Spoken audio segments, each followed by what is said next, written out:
right, welcome to episode number 61 of the Let's Discuss Gaming podcast. I am your host, Triple J. Joining me is my co-host, Dr. Games 101. Hey there, guys. What's going on? And we have a lot of news to talk about. As always, we like to get right to the news. So, ready to start with the first topic? Oh, yeah, definitely. All right. First story up.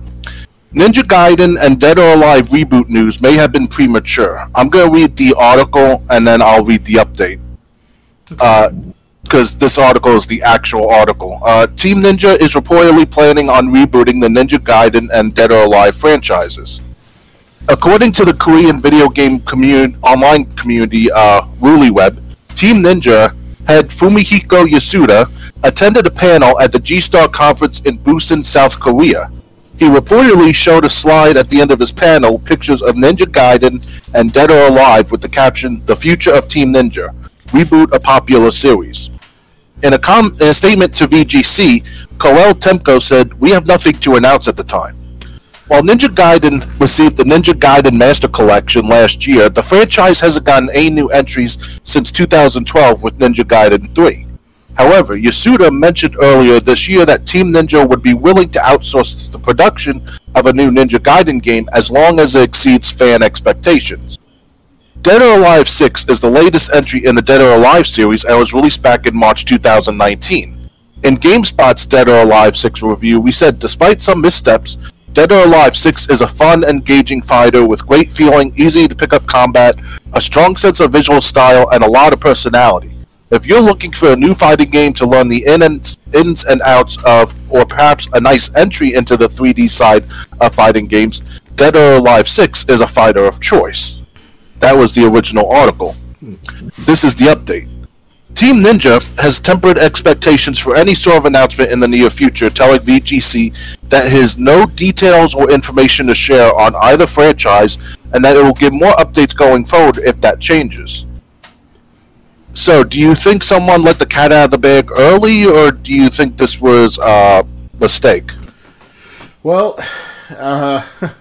it was good news at first, too, because what was that? So we had a Ninja Gaiden game. It's going to be at least, what? 2012. Yeah, 2012, about 10 years ago. And personally, myself, I never played Ninja Gaiden directly, necessarily. I saw gameplay footage, especially in Ninja Gaiden 3.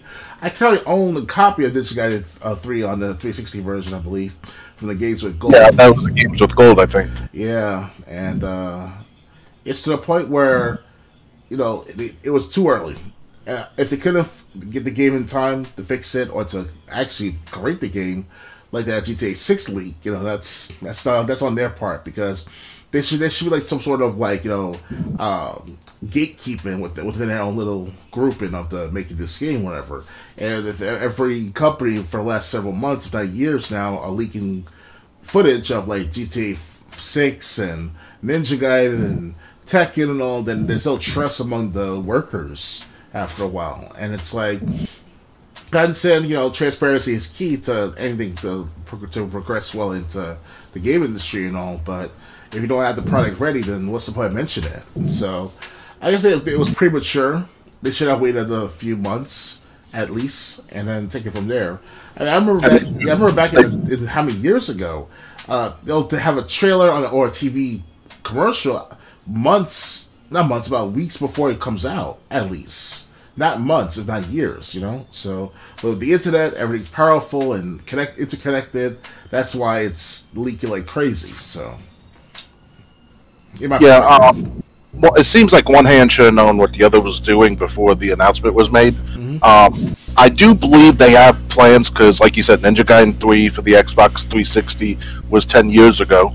Dead or Alive 6 was almost 4 years ago, almost in 2023. Right. But it's a shame we're not definitely getting a new game. But yeah, Ninja Gaiden 3, it had a lot of fanfare when it first came out, and then it just kind of the fanfare died within a week. And then Dead or Alive, I grew up with Dead or Alive 2 on the Dreamcast. I think I still have 3 for the Xbox. Right. But ever since then, 3 is just because I have it for sale in the store. So 2 is really the only one I own personally. Okay. And I kind of fell in the Dead or Alive series, so I don't know what 4, 5, or 6 really had to offer other than extremely expensive DLC. Right. So, yeah, it's a shame. But it sounds like one hand didn't know what the other was doing, but I think they're going to have an announcement like in the next few months, maybe. I think they already have the plans. It's just someone let the cat out of the bag a little too early, and this is PR. Oh yeah. It can backfire too at times too if you're not careful, because obviously any press is good press, but at the same time, if it's bad press and it lacks the fortitude or the impression among gamers, then it's going to be a bad game altogether. Because we had like another example. I know it's going to sound different altogether, but Anthem. We thought Anthem was going to be one of the best games of 2018, 2019, but when it came out, it was after a few days, it was crap. Because of the way that it was formatted, because they had to scrap the idea or scrap the work they did for how many years, and within like the last year and a half of its release, release of the product, they had to start over from scratch. So I just had that feeling where it's like they had to bundle up the project, they have to put it together. But this Ninja Gaiden thing, this Dead or Alive, it's gonna be see how it's gonna look like in today's world, because all the censorship and cancel culture. And all it's the girl, you're sexist for having sexually attractive looking girls and shit like that fighting each other. I'm like, it was a big thing back in the 2000s and 1990s, especially with Tomb Raider, Hannah from Fear Effect and stuff like that. And who was that other character, Lin Chao Yu? It was like wow, But hey, I'm not sure which franchise you're talking about, but if we're talking about Dead or Alive, what about Tina from Dead or Alive? She was pretty attractive. That's the light skinned chick, right? She was the blonde haired chick. Okay. All right then. All right. Yeah. So I don't know much about the Dead or Alive franchise because I never owned a game of Dead or Alive really. So. Oh, okay. Yeah, I will admit that. So. And if we really want to go into the barrel, how about Dead or Alive Extreme Beach Volleyball? Yeah. Had all the women from Dead or Alive, like in bikinis, playing volleyball. I always want to get a copy of it, but the cheapest I saw was about $40 for the first game of the Xbox original, and for the third Extreme Beach Volleyball, you have to get an import from Japan, and that's about $60 easily, $70 for brand new still after all these months. And your system would have to be modded to play imports, or you would have to have a console that came out in Japan. Indeed. Because different regions. Oh yeah. And also there was a story in Nassau Community College. Apparently, I don't know if you ever heard this. Somewhere in Nassau Community College, I think it was the V building, I was told, there was like a TV with like an Xbox 360 setup. Mm-hmm. And there was someone who went in there with like a Dead or Alive Extreme Beach Volleyball game. And let's just say the guy got aroused, and since he was alone, he thought to take care of business, and someone walked in on him, and that game was banned from the campus. Well, it was private in a sense, but in the wrong place at the wrong time, though. So yeah, but the guy who was telling me the story was like, I have no idea how he got in there. I have no idea how long he was in there, but... Now that's a news story right there. It reminds me of that story. There's a news report. Some guy walked into a local, some sort of like mainstream type of toy store or mainstream type of gaming store, and he just walked into the aisle and stuff like that. And it's on camera, by the way, of him masturbating in front of a PS4. Like, what's that about? I mean, okay, that's just weird, because at least Extreme Beach Volleyball, it's women in bikinis. Still, it's pixels on a screen, but... I mean, I just said the PlayStation system makes things real, or because of the, Dynasty Warriors, or perhaps some other scantily, Tomb Raider game, whatever I call it, but, it's... Man, that's the guy either has never had a girl in his life, or he's just starting to see what's going on now with himself. So. For PS4, that is. So. Yeah. Well, unfortunately, there's nothing confirming a new Ninja Gaiden or Dead or Alive game currently. If that changes, we'll definitely talk about it. Right. Ready to move on? Yeah, I'm ready. All right. Next. Oh. The number of older gamers is rapidly growing. New data from NPD suggests that there are more gamers aged 45 and older than ever before. Though video games has been around for a while now, some still associate the medium with children's entertainment only. However, new data from the NPD group suggests that the number of middle-aged gamers has increased rapidly in recent years. The above data shows the number of U.S. video game players aged 45 and over that played games in 2018, 2020, and 2022. The numbers are 64.9 million, 82.9 million, and 87 million respectively. That jump from 2018 to 2020 is about a 28% increase, whereas the gap from 2020 to 2022 is roughly a 5% increase. Oh, 82.9 million and 87 million. Okay. Mm-hmm. I read it wrong the first time. We know that the pandemic triggered a large surge of interest in video gaming, especially in the early lockdown months of 2020. It even led to certain games selling far more than expected. I like Animal Crossing New Horizons. However, though, the easing of pandemic restrictions has brought a slight slowdown in video game spending. It's nice to see that the number of older gamers is still going up. In one series, the increase shouldn't be that surprising, as gamers who grew up during the NES explosion, generally born between 75 and 1980, have been approaching, well, that's wrong, but okay, have been approaching 45 for a while now. As the early generations of console gamers continue to age, these numbers will probably continue to increase even further. I just want to say, the NES came out, I think in Japan, 1980, it came out in the 80s, and it came out in America in 85, so I don't know what this born between 75 and 80, I think that's a little too far, but so what do you think of this topic of gamers now being older, reportedly older than ever before? More older people are enjoying the activity than younger people. Well, it's the sign of the times. It's where Tinder. I know it sounds going off topic partially, but Tinder is what is the big thing that they kind of create this huge dynamic format of the 80-20 rule. And so all the older people that get older for the last 15 years now, they can't go get dates anymore because people have so many choices on these dating websites. So that's one fact of the matter. And then all of a sudden those remaining guys that are they can't find a girl anymore,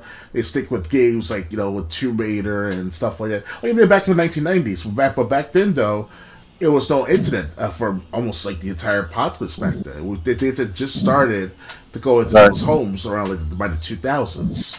So I guess if you were lucky, maybe you had AOL in the mid 90s. Yeah, if you're lucky, and if you can afford it too, because obviously you have to connect the wires. But that's a different story of itself. So this dynamic change in dating pool, the dating sites, the dating culture. Now it's the majority of men now starts to spill over into the 45 and older crowd, the 45 to 65 crowd, if you want to give or take call it like that.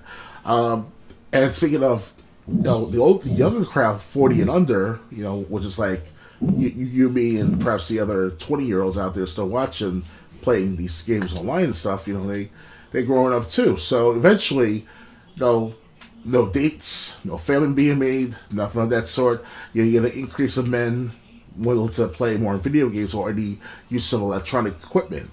And even now it's starting to go to overdrive where it's you see all these simulators, having sex with these anime characters in these games. And I didn't see at the convention personally myself, but there's video coverage of these certain conventions where they show a guy having sex with a girl, and it's on a PS4 or a PS5 or something like that. It was a year ago I saw this content. So it's whoever made that content, I thank them for showing that the convention. It's a change sign of the times. No matter how much try to impress certain people of your age bracket or age, different age groups, whatever, and you're this old 60-year-old, 50-year-old 45-year-old guy, and you don't have the tools necessary to get the girl, then you might as well invest in some gaming and preoccupy your time that way. And that sounds very personal saying that at first, but it's a trend that's been going on for years, and it sucks. It's kind of a good thing for the gaming industry because now more people playing than ever. Because especially during the pandemic, that increased by greatly the Xbox and PS4s. Even later that year, 2020, Xbox Series X and S, PS5, Switch. So it's mutual gain. It's a hit and miss, but it's mutual gain. So yeah. All right. I don't think it has so much to do with that because we're talking about the last 5 years, was basically 2018, 2020, and 2022. Okay. Data was caught. Keep in mind the NES and SNES Mini did far better expected than anybody thought it would. People didn't think it would be so hard to get their hands on one. The PlayStation Mini was a disaster. But then they had the Sega Genesis Mini, and now they're coming out with the Sega Genesis Mini too. Mm-hmm. That's not by mistake. It's a lot of people. The lockdowns happened for one. A lot of people were stuck in their homes. Some people didn't have their jobs anymore, so they said, "Hey, what entertainment can I find for $20 that I can spend a lot of time on?" Oh, a Sega Genesis. I used to have this when I was 9 years old, mm-hmm. Or these retro systems are a lot easier to come by. Back more than they were. They've been easy to come by, but they're a cheaper alternative than when people have to spend a lot of time at home. So that's one thing. But also, video games have. I grew up with the Nintendo. I had the Nintendo since I was 2. It was my father's, but that's when I was first introduced to video games, 1989. Right. And I've loved video games ever since. But yeah, it's just as it's like anything. It's like as the workforce gets older, so is the people who go to play video games. A lot of people who grew up with video games, especially at a young age, never outgrew them, and probably never will. Oh yeah. And then, like I said, it's a factor with the data market as well. I know it sounds like I'm going back to that, but it's a big factor in the matter too. So one particular industry is faltering, the marriage system and stuff like that, the marriage culture, and then the other gaming culture started to increase exponentially for the last 15 years at least 15 years. And but you can see what you're saying. I'm sorry, I just want to mention that. It's okay. It's just it's the more you find out, the more people that play video games that are older, you might be surprised. Like when I first started working at Sloman's, my boss's husband was interested in selling video games. Okay. He didn't like because a lot of the games he had weren't worth that much anymore. Yeah. But also, I also think about online stories like the Skyrim Granny, who's 90 years old. And she somehow got a cult following just because she liked to play Skyrim and record herself doing it. Oh yeah. And then there's then you got the lockdowns that happened where people had to stay home. A lot of that also hurt the dating industry because you can't go on a date if you can't leave your home, or you can't, if there's nowhere to go except people's homes. Yeah. People were a lot of us blew what we thought was something much worse out of proportion than it really was. And then it's funny, when I first moved here, I was playing Call of Duty Black Ops, I think it's the zombie mode. I was playing with my team was like a bunch of high school guys. I overheard them talking like, "Hey, so like what teacher do you have this year?" And they were talking about like previous year's classes. And it's just like, what are these guys going to say if I let them know I'm 30? Yeah, so it's a mingling between the older gamers and the younger gamers now more than ever. Jeremy from the corner said it best too. He's saying that we're living in now a day and age of gaming where the 30, 40-year-olds are now were once 18, 16 years old playing with the now 14, 13, 16-year-old crowd. So You know, it's like right. When Nintendo was out, we were the little kids. Oh yeah. But video games obviously got bigger and better since then. Definitely. You know, so. Yeah, we were the nerds. Yeah, we were the nerds back in high school, especially in high school, where it's like, oh, you're playing that Grand Theft Auto game. Isn't that violent? And you're a misogynist and stuff like that. I bet that one guy out there will still say that about the matter of our gaming culture back in the day. You know, no one ever said that while we were growing up, though. Yeah, that's the problem. Well, everything was in person. Now the internet, now it's like, oh, you can say whatever you want to say to people with no consequences. So that's another factor in it too. Now people have more confidence to say that what they want on their minds. That's another thing. You know, games could be a lot more risky back then because, I mean, you want to talk about out of control. God, take one of the snowflakes that are growing up today. Put them in my history class from 8th grade or my history class from 10th grade when we have a substitute. Oh yeah. You know, and you know that snowflake would probably be triggered in 5 minutes. We get 2 seconds. Because I mean, my 8th grade history class didn't even listen when the teacher was there. And like I said, my 10th grade history class, the principal had to come up to get children to get the troublemakers to behave because the substitute just lost control from the beginning. Substitutes are maybe the worst off when it comes to teaching in the teaching industry. So, so I mean, but anyway, back to gaming. Yes, we were the guys that grew up with. You know, we were maybe during the Nintendo years. Most of us were very little or too little, but you know, I had my father and my older brother who got me into gaming. I'm guessing your father got you into gaming with the original Nintendo. Yep. When he was around. And then just games continued to get bigger and better, and we still love gaming to this day. But we're also 35 years past that. Yeah. So you know, it's kind of like like I said, it's like the workforce. You know, a lot of the people that had jobs in the 90s and 2000s are retiring now. Yes. That too. That's a factor too. My mom is going to retire in the next 5 or 10 years. You know, my aunt is retired at 62, 63 officially. So it's kind of like, you know, there's going to be another market of like, you know, of older games than ever within the next 5 or 10 years from now. So.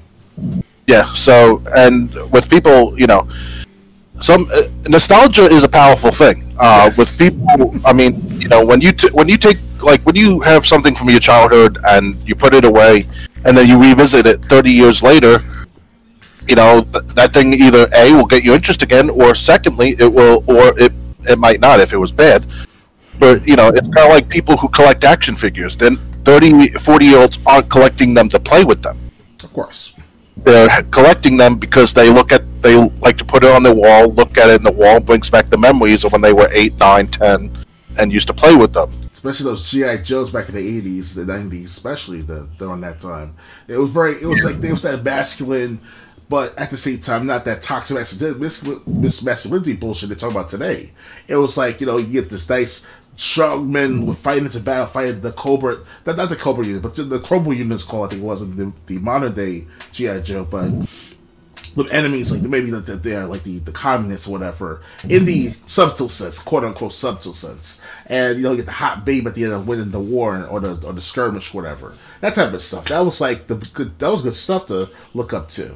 And yeah, I had these soldiers. They had like a war helmet with like a screen covering the face. Oh, yeah. My brother had one too, but like mine was like white and red. His was like brown and green or something, and like they had like. Their hands were like this, so like it came with like a plastic gun you could put in there, and you know, and then after that, went to wrestling figures. You know, I used to have fun until someone started breaking them, and now, so you know, it's kind of like you know, it's nostalgia basically. It's nostalgia, and games are also better than games have gotten better than really anyone thought they would. How many times did consoles come out over the last 30 years, and people say this is it. It doesn't get any better than this. This is as far as technology will go. Just for the technology to be pushed 5 years later on a new console. Oh yeah. People thought the Dreamcast. That's it. It can't get better than this. That's the equivalent of having an arcade in your home. And then PS2 knocked it out of the park. Mm-hmm. Anything else to add, or? I just want to say though that speaking of older gamers, my mom personally, herself, and I, we actually spent time together one time playing Mortal Kombat back when I was like 10, if not 9 years old, and it was an interesting experience between my mom and I. She knows what I'm going through and seeing these games, and she see all the blood and guts. She didn't say much about it, but she knew that that was the thing back in the 90s. Now it's like to today's mother, they're gonna be like, especially if they live in the suburbs and if they never experienced gaming before, it's gonna be a new thing to them altogether. They'll be like, "Oh, what is this anime stuff? What is this game stuff?" And they get older too, and see all the changes in the anime gaming industry, because whatever's going to happen for the next 10 years, it's going to be one of the best times as a gamer, as well as an anime watcher too, because they may stream the anime as well too. It's a matter of sooner or later. And Raging Old Eagle predicted this months, if not a couple of years back. We're going to have a golden age of anime. We're going to have a golden age of gaming, or a reinvigoration of the gaming culture, and it's going to be the best thing ever for all ages. Maybe not be a niche, maybe not be like for everyone, but there's niche audiences will look at certain things of the game and then put the pieces together. Mwah!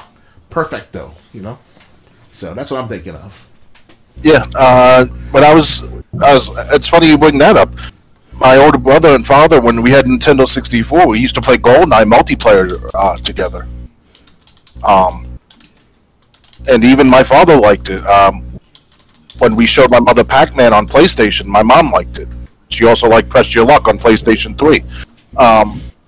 So it's not like it's out of the realm of possibility for older people to fall in love with video games, even if they never cared about them in the past, because some people give it a try, especially if it's a property that they know from TV or whatever. And if it's fun, who wouldn't like it? Oh yeah.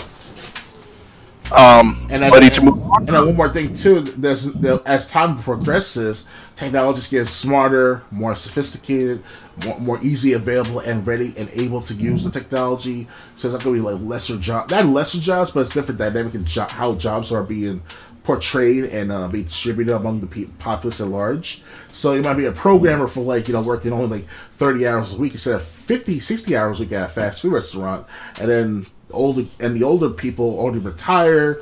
They already have their assets, their programs available for them, AARP, you name it, and got all this time in the world. Like, hey, we spend time with my sons, or spend time with my daughters, or spend time with younger crowds on the Xbox Live, if not the PlayStation Network. And it's going to come to that point where it's like, instead of Xbox Live will have like 40 million as of this moment, it might be like 100 million by the end of this decade, if ever, right? So, and then PlayStation Network, that as of like 2015, 2017, give or take, it was around about 90 to 100 million people on the PlayStation Network. So that's going to be it's going to be up to 150 to 200 by the end of this decade as well. So it's going to be a glorious moment for us gamers. So that's all I got to say, and hopefully it will happen like that. So. Yeah, younger gamers were coming. And you come to our group too, bros. Get older. Ready to move on? Right. I'm ready. All right, next. One of the best Deus Ex games is disappearing. Goodbye, Deus Ex Go. You deserve better than this. For a while there, Square Enix Montreal, later rebranded to Onoma, were making some of the best mobile puzzle games of all time. Hitman Go, Lara Croft Go, and Deus Ex Go were three of the slickest, most challenging games you could play on your phone, and all have gone down as classics of the genre. Sadly, one of them is about to disappear forever. Onoma, who were suddenly closed earlier this month, announced earlier today that a number of their games will be shutting down in early 2023. Among them are Hitman Sniper: The Shadows, which was only released last year, and Deus Ex Go. The studio's full statement reads, Arena Battle Champions, Deus Ex Go, Hitman Sniper the Shadows, and Space Invaders Hidden Heroes will be shutting down on January 4th. The games will be removed from the App Store Google Play Store on December 1st, and current players will not be able to access the games past January 4th. Effective immediately, in-game purchases are stopped. We encourage prior in-game purchases to be used before the 4th, as they will not be refunded. On behalf of the development team, we would like to thank you for playing our games. Note that these aren't simply disappearing from these two stores. They are disappearing with the games no longer to be able to be accessed after January 4th, even if you have already downloaded them. From a personal perspective, as someone who dusts the GOAT games off as time killers every year or two, that sucks. But it's also a tragedy from a gamer preservation standpoint. People made this game, people bought this game, and people enjoyed this game for years, and with the closure of a studio and some rights changing hands, it's now just going to cease existing in official capacity? The closures aren't affecting Lara Croft Go and Hitman Go, at least both of which are also available on the PC. Deus Ex Go was once available on the Windows Store, but has since been delisted from there as well. So that was the end of the article. What do you think of Deus Ex Go basically going to be gone from history on the 4th of January? I never really played any of these Go games, Hitman Go, Deus Ex Go, Lara Croft 2 Minutes, so on and so forth. I never played these online mobile games, and I'll have the compatibility with my phone to play these games at all. Last time I checked, that is. So I'll miss out on it tremendously on these games altogether. See how good they were back in the day. But the games like the other Deus Ex games, Deus Ex Human Evolution, Deus Ex Mankind Divided. I played Deus Ex Human Evolution for a couple of hours or so, at least an hour with you guys on the YouTube channel of mine. So that was a good experience. So if we want to go to the mobile market to play other games like that out of the Final Fantasy franchise, unfortunately that Final Fantasy's first Soldier class is going to shut down, or already shut down sometime right between now and next year, last time I checked. So that's going to be another thing that has to be left out in my to-do list. It sucks, because the mobile game always changes. There's always updates about the matter. There's new login bonuses, new login credentials to appeal towards, to work for. So it's gonna suck now for gamers like me, because I'm more of a console gamer than a mobile gamer, or for not a PC gamer. So yeah. Yeah, it just sucks. I mean, at first I was like, why wouldn't the game still be accessible January 4th? But these Go games obviously are multiplayer only, so like when a multiplayer game servers are shut down, the disc that, even if the game is physical, the disc is going to be worthless because there's not going to be any servers to play the game, or the servers are going to be so obscure you would have to know how to look for those servers, and then if there's not a big enough community, those servers won't exist. So I think the PS3 game Defiant had a history like that. It was online only, and when the game got shut down, the disc was basically a coaster. Like Anthem. Except for the Defiance is way better than Anthem. I played Defiance on the Xbox 360, and it was good. I mean, it was time consuming, yes, obviously, to get all the weapons and levels going up and stuff. Because my friends online, he's a Vietnam veteran of all people on Xbox Live at the time. He actually, him and his friends were way ahead of me in that game. So by the time I joined their servers and their games, I was like across the entire map. It took like at least a good hour for me to go across the map, but I was still moving towards that original spot of mine. So it amazes me that it's like that game was that good to them, And I wish I was going to have time to go back to it and play more of it, Maybe get in contact with that Vietnam veteran again if he's still online. So yeah, I played Defiance a couple of times. I enjoyed it. I always plan to go back to it. Just never did. Now I can't. Yes. So that's probably why Hitman Go won't be accessible even after the 4th, because it's probably just online only, multiplayer only. Yes. And that sucks because, like they said, game preservation. these games are going to be lost to history when the servers shut down. So if you're, I don't know if you've been playing Deus Ex Go, but if you've been playing that or Hitman Go or Lara Croft Go, get your playing time in now, because Deus Ex is definitely going to be gone January 4th, and I think those other games, even though they said they're not going to be affected yet, they might be affected later on. Just like Final Fantasy's First Soldier. Yeah. So, ready to move on? Oh yeah, I'm ready. Alright. Next. God of War Ragnarok sells 5 million copies in a week, becomes fastest selling first-party PlayStation game. The Last of Us Part 2 previously held the record for fastest selling first-party PlayStation game. Sony's God of War Ragnarok is a record breaker for PlayStation. The game sold 5.1 million copies during its launch week to set a new record for the fastest selling first-party launch game in PlayStation history, the company announced on social media. This covers combined PS4 and PS5 sales through November 13th. For comparison, The Last of Us Part 2 was previously the fastest selling PlayStation game ever, moving 4 million copies in 3 days. Marvel's Spider-Man sold 3.3 million copies in 3 days, and 2018's God of War moved 3.1 million units over its first 3 days. How well those games sold through their first weeks, however, is unknown, so no direct, fair, or complete comparison can be made to Ragnarok so far.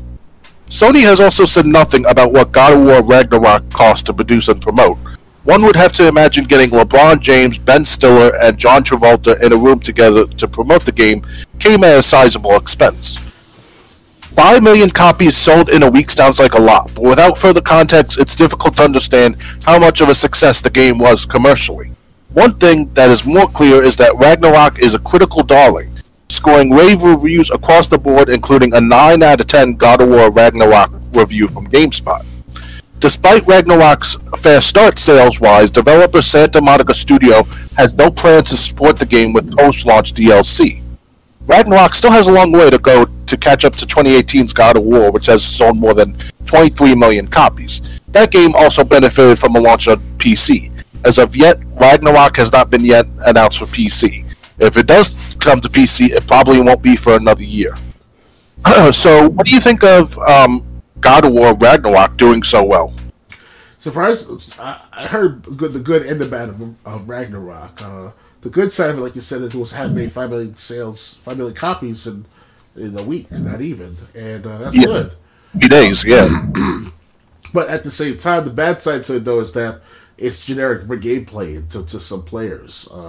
These players on YouTube, whether they're no names or the smaller channels, they go in detail why the Ragnarok is that bad.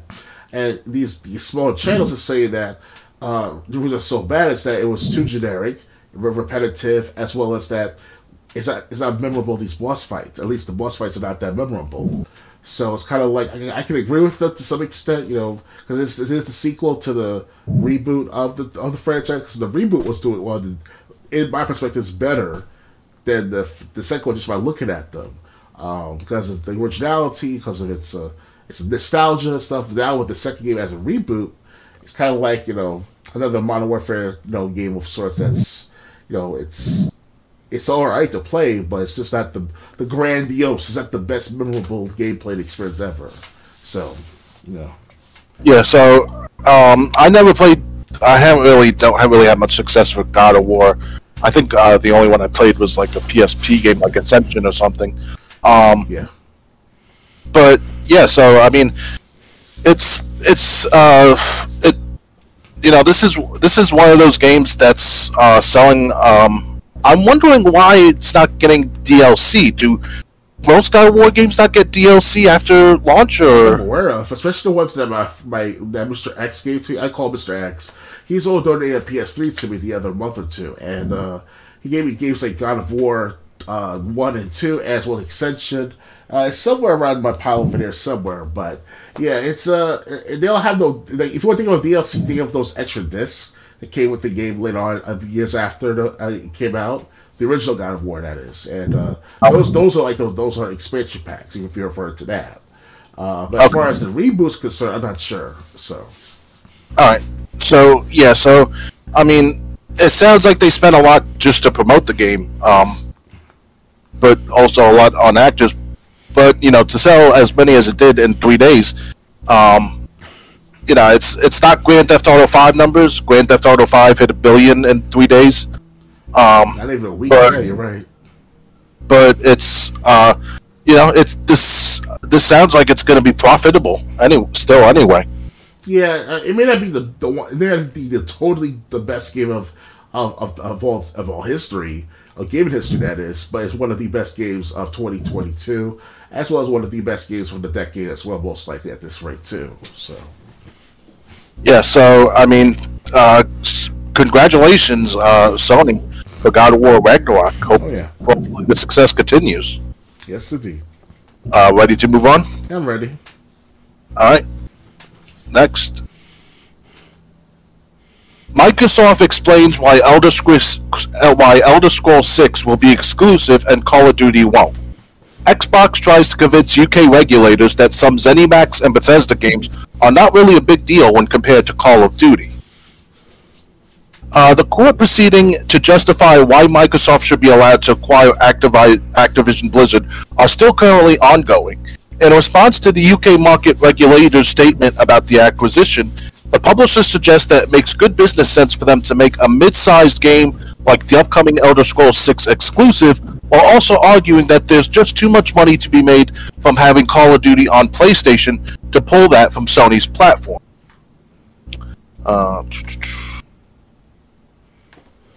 Yes, Microsoft is once again trying to explain why games that sell millions of units are not a big deal. Really, pay no attention to the Elder Scrolls 6 or Starfield on the horizon as Microsoft attempts to ram this $70 billion deal through regulatory agencies around the world.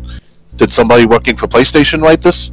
The ZeniMax and Bethesda games that were released before this acquisition are still available on the PlayStation Store at this time of writing. Deathloop and Ghostwire Tokyo were previously planned for the PlayStation as part of Sony's contracts with ZeniMax. However, the fate of new games is still uncertain. Redfall and Starfield, which will release in 2023, are planned to be Xbox and PC exclusives, which raises the question, how does Xbox decide which games will or won't be coming to PlayStation consoles? Microsoft has helpfully provided a chart. First off, games with cross-platform play are less likely to become exclusive. After that, Microsoft has divided games into 3 categories: niche, new IP/uncertain audience, and mass market audience. Mass market and niche titles will supposedly have the least console exclusivity value, while new IPs with uncertain audiences will have the most.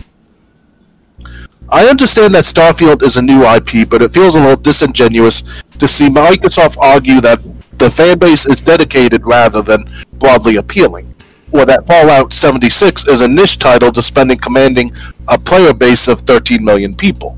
Of course, this isn't the first time that the publisher has made such outlandish claims. 2 months ago, it contested that Call of Duty is an essential game series. Now it's finally admitting that Call of Duty's player base size isn't comparable to most other AAA games that it publishes. Microsoft also seems to be arguing that making Elder Scrolls 6 an Xbox and PC exclusive would not significantly harm Sony, which definitely suggests the upcoming title could be skipping PlayStation. By placing a statement about it under a section about mid-sized games, it argues that Elder Scrolls isn't anywhere comparable to the popularity of Minecraft or Call of Duty, which are 2 titles that will remain available on the PlayStation. The company also points out that the last Elder Scrolls games was released in 2011 to further refute claims that would be disenfranchising PlayStation players by not releasing it on the platform. Kotaku emailed Xbox to ask whether or not Elder Scrolls 6 will be exclusive to its platforms, but did not receive a response by the time of publication. I'm sure that the news must be devastating to Elder Scrolls fans. I'm laughing my ass off at the mental backflips that Microsoft is asking regulators to perform. Okay, sour grapes. What do you think of this? That first, that Elder Scrolls 6 is going to be exclusive. I'm just putting my feet up so I'm more comfortable.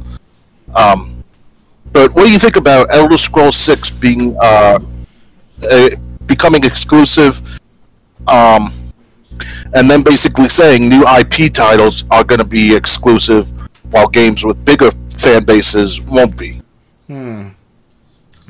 Well, Microsoft once again turned into a monopoly once again. Because back in the 90s, especially well into the 90s, they were considered to have being a monopoly to the U.S. government all. And, it's them trying to gobble up all the competition. It's natural for a company to do so, to outbeat the competition and be the single most only major company out there to buy games with and for. So it's like, it's Elder Scrolls 6, of course, be available just on Xbox, which I could understand the feeling that to get rid of that competition and all, but hey, they own it, or they're soon to be owning the Microsoft, at least the Activision Blizzard deal that's going on for the last year almost, if not almost 2 years.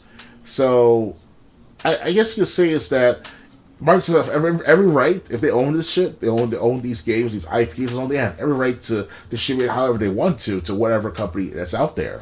Whether it's a studio making the games or it's the platformers on like Xbox, PlayStation, Switch, Hell, there's even mentions, reports of the matter, if I recall correctly, it was on Raiden, of Nintendo Switch and Microsoft making deals with each other to put the Xbox game or Xbox services on the Switch, which doesn't make any sense though, because over the next 10 years, if Microsoft keeps gobbling up more competition, keeps merging, putting together, gobbling up all these competition, really it matters. It's just it's going to turn into a triopoly more likely than a monopoly, and it's scary. At the same time, very interesting to see how far will Microsoft go to gain more of the gaming power, if you want to call it like that.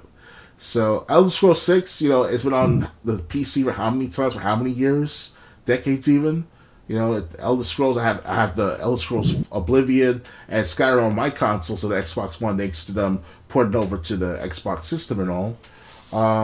But after Skyrim and all, I can't imagine what's going to happen in a full result matter. It's going to be interesting to see what's going to happen for the next year or two.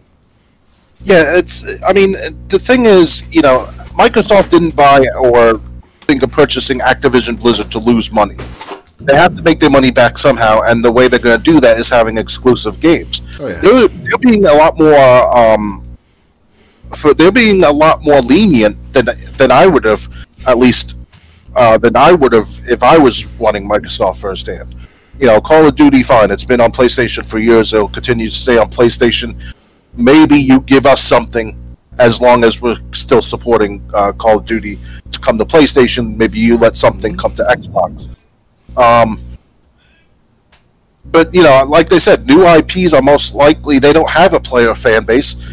It's all speculation. It's all hype. So no, Starfield could end up being a huge failure. They want to keep it on their console just to see how it goes, and maybe. Even if it's first party, they could always put it on the PS. They could always let Sony or Nintendo have it if it does become a big hit later on.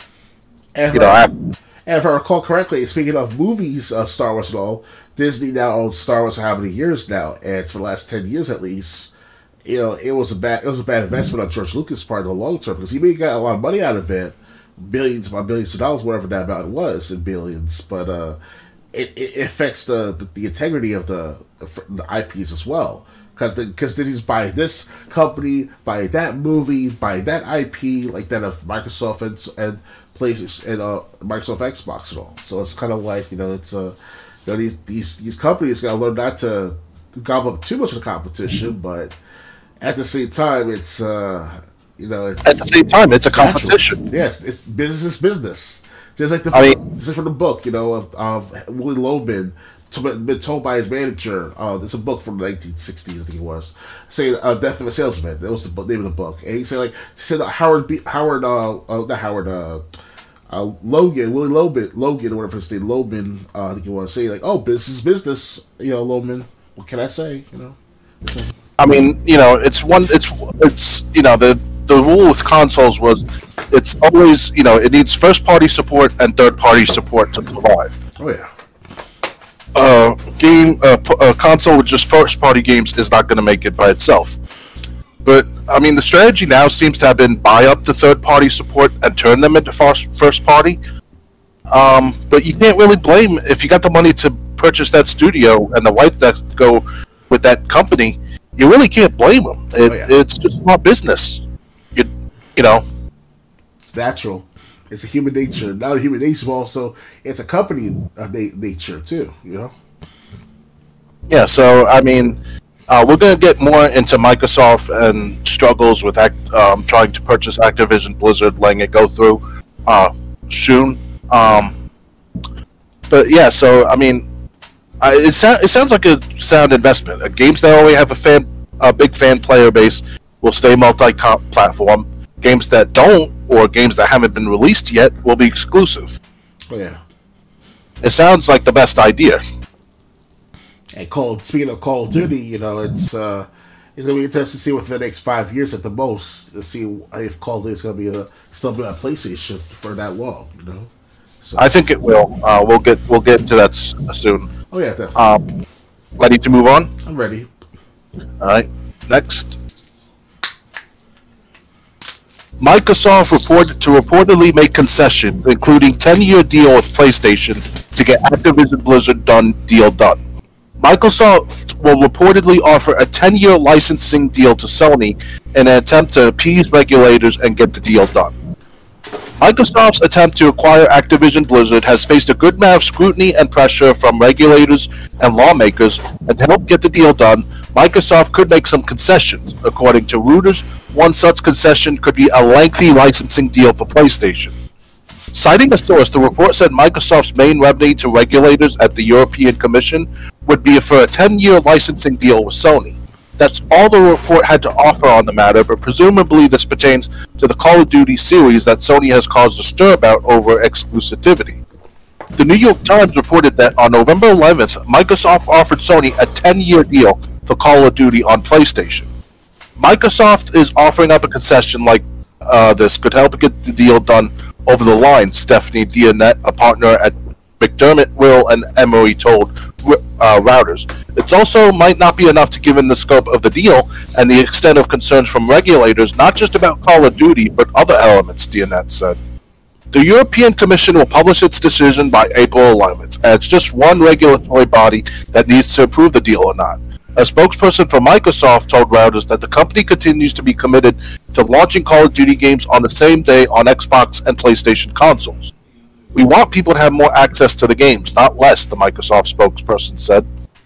Microsoft's $68.7 billion bid to buy Activision Blizzard has already been approved in places like Saudi Arabia, Serbia, and Brazil. The United States FTC is investigating the deal and has more than 10 staffers assigned to review the deal, the New York Times reported, adding that Microsoft CEO Satya Nadella and Microsoft President Brad Smith were interviewed by the FTC earlier this year. More recently, it was reported that the FTC is likely to file an antitrust lawsuit over Microsoft's proposed bid to buy Activision Blizzard. Nadella and Activision Blizzard CEO Bobby Kotick have already been deposed as part of the FTC investigation, a report from Politico said. Microsoft has said its main reason for trying to buy Activision Blizzard is not to make Call of Duty exclusive to Xbox, but to acquire Candy Crush from Activision Blizzard and gain a foothold in the increasingly lucrative mobile game space. So, what do you think of them saying? What do you think of this deal, giving PlayStation 10 more years of Call of Duty? I was expecting 5 years, but you never know what's going to happen for the next 5 years, right? So, Microsoft can change their mind to Sony and be like, "Hey, we don't give a damn what you just have to agree upon. We still got it's our product, it's our franchise, it's our IP. So f off, and if not, then sue us. That's just going to come down to the next 5 years. At least 5 years from now, in my perspective, that is. So, yeah. Yes. Well, I mean, it's. Hold on. Okay, just let me look up something. Okay. I'm up to speed article wise. So yeah, they offered. I mean, this is the biggest deal, the longest deal I've heard. Now they're offering Call of Duty to PlayStation for 10 years. Okay. And I mean, it's like I said, it's kind of a shame that Microsoft, isn't getting anything else from. They're not getting anything from PlayStation. They're just saying we're going to keep it on your platform. How many users is still remains to be seen, but they're willing to make the deal. And like I said, like I said, if you're Sony, why not offer something? You have franchises. Pick one that's still running, and offer it as a trade for Call of Duty. But yeah, it's weird. I mean, consoles buy studios all the time, game developer studios. You never heard a big stink until this one happened. Yeah. So I mean, it's $70 billion. That's why it's that big, to them. Yeah, $70 billion, but they said, our main focus was Candy Crush, because that's what casual gamers play. And we want to reach them. So yeah, we'll just. I guess this will be a long process. It seems like it's going to go on for a few more months. But Microsoft is trying to get something that PlayStation will agree to, so that regulators in the FTC and in other countries let the deal go through. Oh yeah. Ready to move on? Yeah, I'm ready. All right. Next. Microsoft buyout of Activision Blizzard is approved in another region. The Xbox company's plan to purchase Activision Blizzard is moving ahead. Microsoft's bid to purchase Activision Blizzard continues to push ahead. Reuters reports that Serbia has now cleared the deal unconditionally. This follows similar approvals in places like Brazil and Saudi Arabia. The Reuters report had no further information on the terms of the approval by Serbia.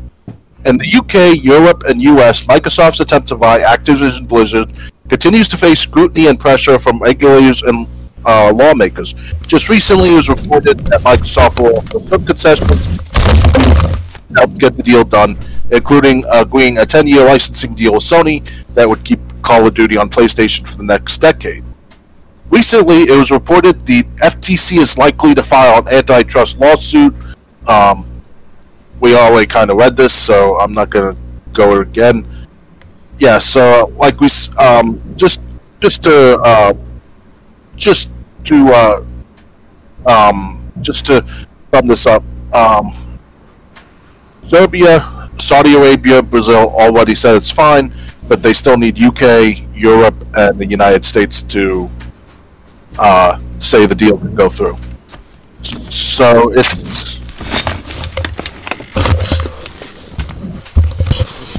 Sorry about that, Triple J.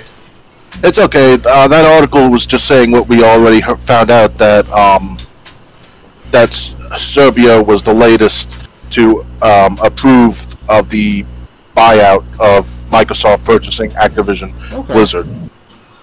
All right then. But in order for the deal to go through, they still need approval from the UK, Europe, and the United States. Okay. So. Anything else to say about this issue, or ready to move on? I'm ready to move on. Okay. Next. Xbox Games with Gold. Free games for December 2022 revealed. Xbox Game Pass Ultimate and Xbox Live Gold subscribers will be able to claim 2 free games in December. The Xbox Games with Gold free games lineup in December 22 has been revealed. Game Pass Ultimate and Xbox Live Gold subscribers will be able to claim 2 freebies in December: Cold Canyon and Bladed Fury. Cold Canyon will be up for grabs all month long, while Bladed Fury is free starting December 16th. With December right around the corner, it's currently December 3rd. Make sure you claim Praetorians HD, one of November's freebies, before the end of the month. Here's the information on the 2 games free. right now with Games with Gold. Colt Canyon is a top-down shooter set in a western wasteland. You have to shoot your way through areas guarded by bandits. With fast-paced combat and unique pixel art graphical style, Colt Canyon will probably be of interest to anyone who enjoyed Hotline Miami. It has randomized levels for added replay value, multiple characters to choose from, more than 100 weapons, and a myriad of upgrades. Colt Canyon is designed to be challenging and rewards those with fast fingers. Bladed Fury is a side-scrolling action game inspired by Chinese history and mythology. You play as Ji, a princess living in the Warring States period who goes on a perilous journey to seek revenge and justice for her family. Bladed Fury is a hack-and-slash action game with fast and fluid combat and numerous formidable bosses to topple.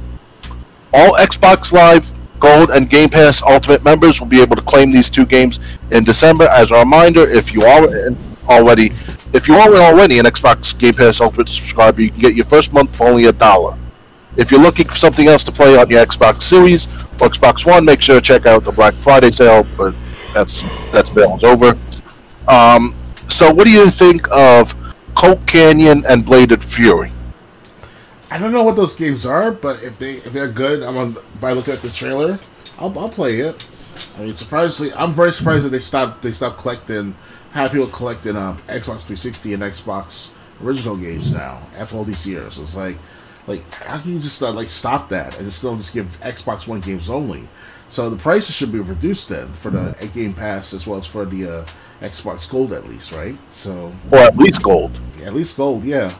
So I'm not that appealed. I'm appealed to it still of buying the Ultimate Pass Gold because you get both the Game Pass and the Xbox Gold at the same time. So, right. But it's still it's still lacking. It's like for the last couple months at least, I'm starting to see that they really do get rid of all the extra stuff that we gamers should be entitled to. We're spending how much a month on subscription services, and PC players don't have to pay anything for games like Halo or for Lara Croft Tomb Raider or anything of that sort. It depends on how you look at it. Even Assassin's Creed, you still need Xbox Gold for all those games on the Xbox console. So it's kind of weird for Microsoft to pull that move on. And the only thing in competition with Sony PlayStation. And it broke down the tiers of it too, where it's like at PlayStation, you mentioned this many months ago on a previous podcast on PlayStation Plus, it's affordable to those who can afford the cheapest one. But Xbox Microsoft only has the one price tier. That's about it. But if you Gold or Game Pass, if you want to play online, but Games with Gold has been so piss poor recently. I mean, I'm saying the difference between previous months, really, and almost any month this year, and December. At least these games seem interesting. Yeah. I read these games and I'm like, that's interesting. Excuse me. That's interesting. That's worth checking out at least. But for the last 2 months, it was shovelware we were getting. Yeah. The cheapest game you could find to offer for Games with Gold, and they just put her up there. And then you got the Defenders. Well, you're getting these games for free. Not really. You're paying for a service to get those games. Definitely. So they're not for free. I said the same thing about Halo Infinite. It's free, y'all. It's free to play. You don't have to complain about it. You have to buy a Microsoft, Xbox game Gold support.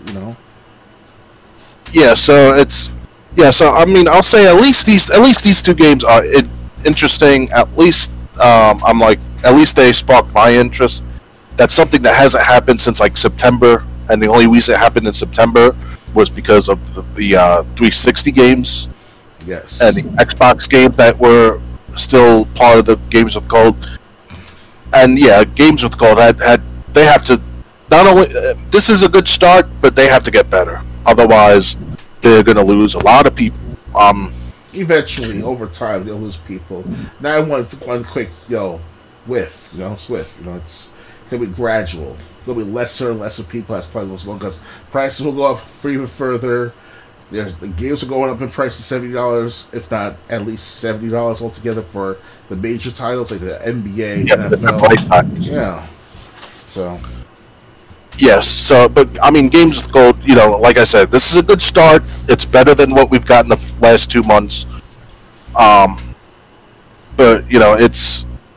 I mean, I wish they would just. I wish they would just start reoffering the old Xbox and 360 games. Oh yeah.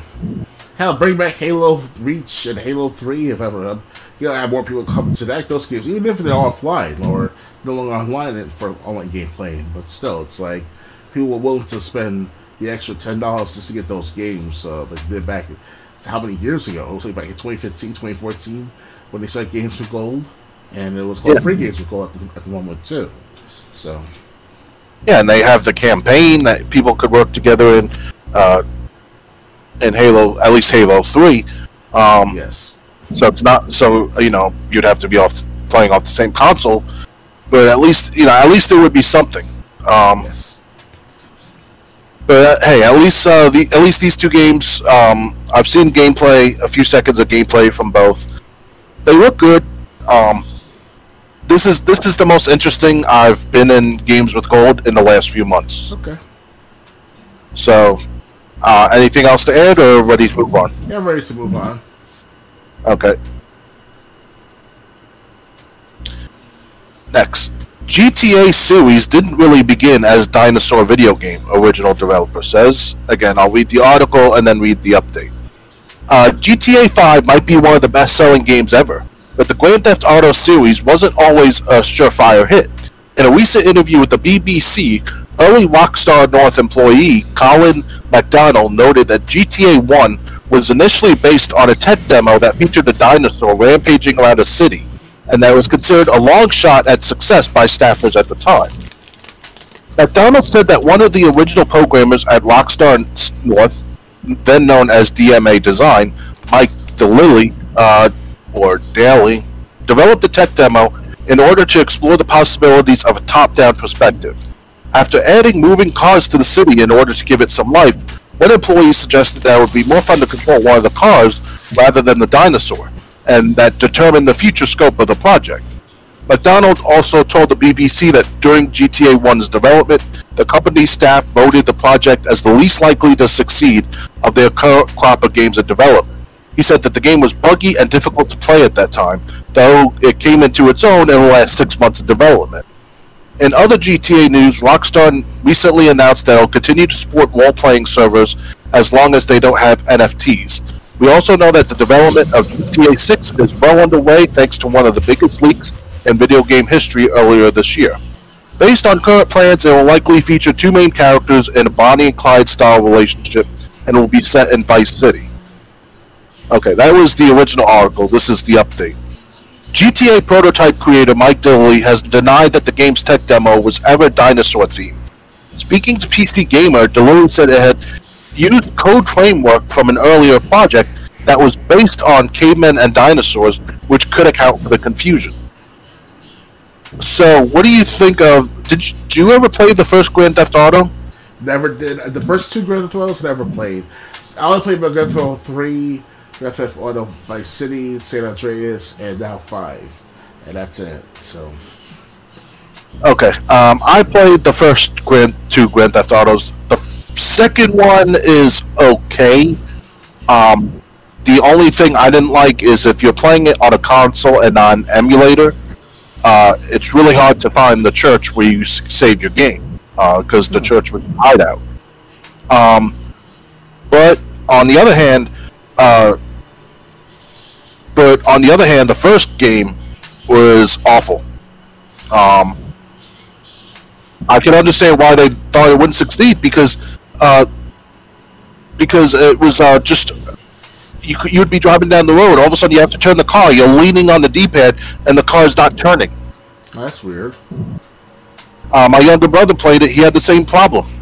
Yeah, it was really hard to control the car when you were trying to turn it in GTA 1.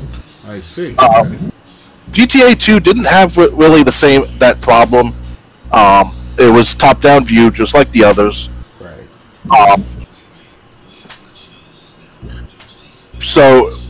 But like I said, it had other problems, like trying to find the safe house if you wanted to save your game and you didn't have a half hour to look for it.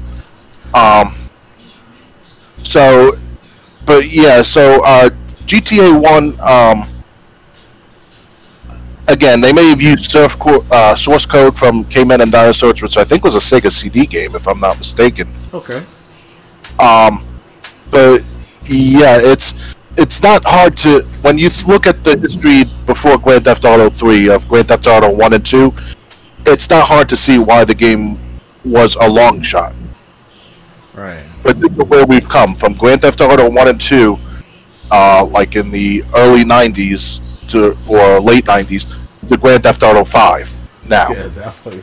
GTA 5 is like I said in the previous podcast episodes. GTA 5 is volumetric, but it still has good gameplay mechanics in there. So it's kind of like, I still want to play GTA 5 and have to start over from scratch now, because I was up to a part where in GTA 5 had to do that last heist in the story mode, and that's when I was spoiled the ending. But let's just say you have 3 choices to choose from, and I was told about the matter in detail. So I said, okay, I'll go to the third choice. So.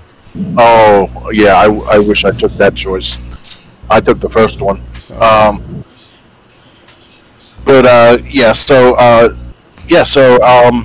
Interesting to know. Obviously, if they went with the dinosaur game, it would have been more fun trying to escape the dinosaur in a car, instead of being the dinosaur itself. Yeah. But yeah, so I really don't have anything else to add. GTA 6. They said it's going to be more like a Bonnie and Clyde team. Okay. What do you think of that? It was just like the movies. they picked Bonnie and Clyde in. So Bonnie and Clyde in current day Vice City. Yeah, back then you could get away with a lot of stuff too. What they did in today's world, you're lucky to fucking escape like 10 minutes from where you left to get robbed the bank at. There's cameras everywhere in New York City here, so it's kind of like not to bring in news and politics to it, but look at like an Apple store that just got robbed in like San Francisco. Oh, okay. What happened to that situation? People robbed in and basically were stealing tablet. Like people, like a mob, just ran in, was like ripping tablets like off the display table and just running out. And since you can't go over after anyone that stole less than $1,000 worth of merchandise, the workers basically had to just watch the stuff be stolen.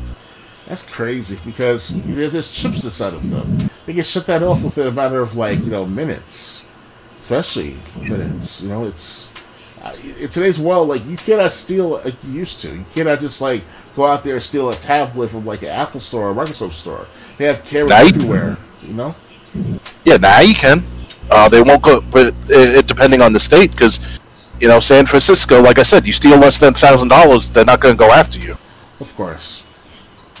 All right. So, like, people can run in, steal clothes off the hangers, and as long as those clothes aren't worth $1,000 total, you just have to make it.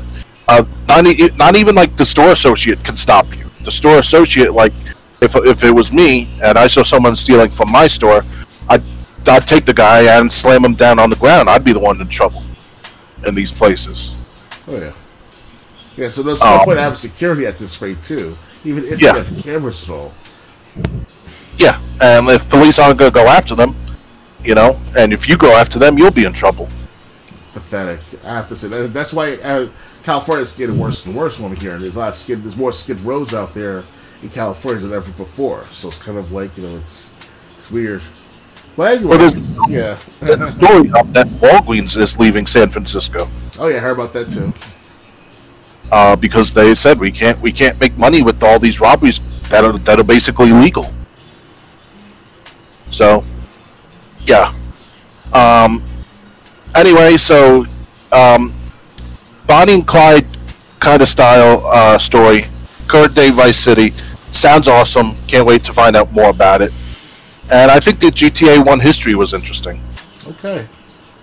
Ready to move on? Yeah, I'm ready. Alright, next. Free PlayStation Plus, PS5 and PS4 games for December 2022 confirmed. Subscribers are getting 3 free games in December, including 1 brand new release. December 2022's free PlayStation Plus games lineup has been confirmed following a leak and members are in for some big name titles coming up soon, including one brand new release. Mass Effect Legendary Edition, Blow Mutant, and Divine Knockout will be free for PS5 and PS4 subscribers to PlayStation Plus in December. These titles will be made available for free December 6, 2022 to January 3rd, 2023. As usual, all PlayStation Plus subscribers, regardless of tier, can grab December's games at no extra cost. While fans wait for their catalog to update in December, they can grab November's freebies, which include Neo 2, Lego Harry Potter Collection, and Heavenly Bodies. Mass Effect Legacy and Mass Effect Legendary Edition includes updated versions of the 3 Mass Effect games, while Biomutant is Developer Experiment 101's post-apocalyptic action game starring a mammal warrior. Divine Knockout, meanwhile, is a third-person fighting game featuring evolving battlefields and multiple game modes. It launches on December 6th directly into PlayStation Plus. So, would you like to see any of these games come to Game Pass, if possible? I'm not sure the games you mentioned just now. I'm sorry, I wasn't paying attention at first. So, Mass Effect Legendary Edition, Biomutant, and Divine Knockout. Biomutant I want to play. I want to see how good that game is. But Mass Effect, that's like a port or a remaster of the trilogy, right? Yeah. Actually, I think that one is on Game Pass. Well, I played the first Mass Effect. I heard they censored the crap out of it. They censored the crap out of the scenes. Like, you can't see the certain features of the female characters, whether they're alien or not. You know, it's not the same. So I rather buy the original games for the Xbox 360, for the Xbox One and stuff like that. So currently, I think I already have all 3 of them. Last time I checked, it was part of the Game with some gold. If not the game's Game Pass. So it's I got plenty of time to play those games, and not plenty of time, but I'll make ample amount of time to play them whenever I can. I just played the first Mass Effect game the other day, so up to the part where I had to kill some sort of a rogue agent for the Federation and stuff. So it was some sort of like a club of some sort. So it was pretty cool. Yeah. And Divine Knockout is a third-person fighting game featuring evolving battlefields and multiple game modes. I see. Never heard of it. Maybe I might play it, but if I have the money for it. So anyway, it's pretty PlayStation. You said PlayStation 5, right? PS5, yeah. PS4. Okay. So I can't play it. I wish I could, but I'm just saying, in case they came to Game Pass. Right. Because these games don't sound first party, not even Mass Effect. Yeah. But yeah, so the censored version of Mass Effect I don't like. That's what it's called, censored version. So okay, but yeah, I do have to say, these are the games for free for PlayStation Plus subscribers of any tier. But look at what we're getting games with gold wise. Right. It's easy to say, hey, we're being gypped if you're an Xbox guy. I mean, for the first time in 3 months, we're getting games that at least sound interesting as games with gold. And these games here sound interesting for PlayStation Plus. So if you're a PlayStation Plus subscriber, these games will be available starting December 6th in 3 days. Ready to move on? I'm ready. Yeah. Okay. Next. Streets of Rage composer is making a brand new game for the Sega Genesis. Yuzo Koshiro is working on a new shoot-'em-up. For the first time in nearly 3 decades, video game composer and designer Yuzo Koshiro is working on a new game for the Sega Genesis. Koshiro is best known for contributing music to classic game series like Streets of Rage, The Revenge of Shinobi, ActRaiser, YS, and more. Now, the game developer is working on a brand new shoot-'em-up game designed for the original Genesis Mega Drive hardware. As revealed on Twitter, Koshiro posted a couple of images of the game that depict a spaceship flying through what appears to be an alien planet. Koshiro wrote, "It looks like an old-school shoot-'em-up, but it is a new game we're developing, harkening back to famous franchises in the 80s. We will release it for Mega Drive and Genesis. I'm making a soundtrack and I've been back also as a game designer since Beyond Oasis." The composer added that the soundtrack and sound effects will one-off the authentic hardware as well. The game was under developer at Ancient, which has been Koshiro Studio since the 1990s. This new title will be the first Genesis game from Koshiro since 1994's Beyond Oasis. In various replies on Twitter, Koshiro said the studio is considering multiple ways to release the game, including physical carts. The developer also wrote that progress on the game just started, and that the release date, price, and platforms are all up in the air right now. Koshiro has remained active in the video game scene over the last number of years.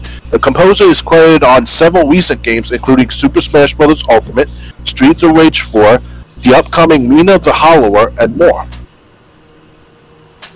So, what do you think? It's 2022, soon to be 2023, but a new game is coming out for the Sega Genesis.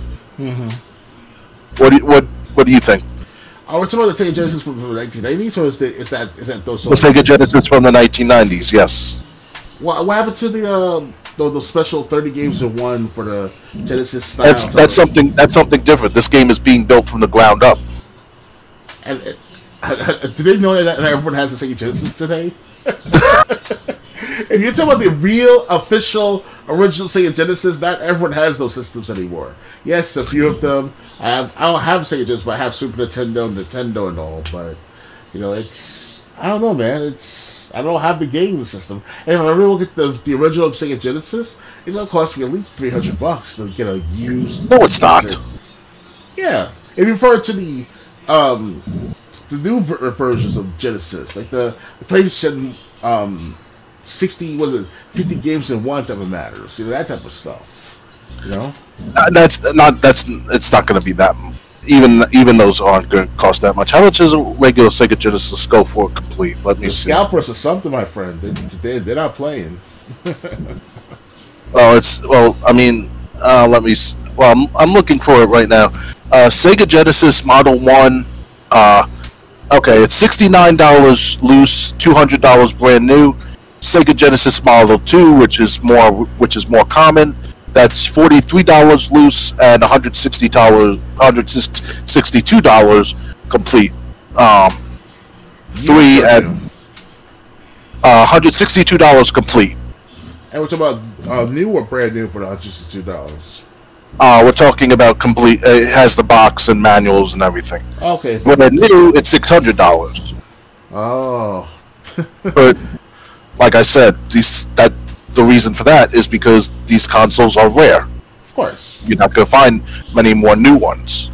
It's like you're going like a little ass backwards in the matter, because not everyone's going to afford to go out there and get the $600. Even though it's brand new, yes, but still, people are going to be like... like I said, the Sega Genesis Model 2, which is the one I have, it was the smaller, skinnier one without the volume panel, or the volume switch. That's $42. Alright.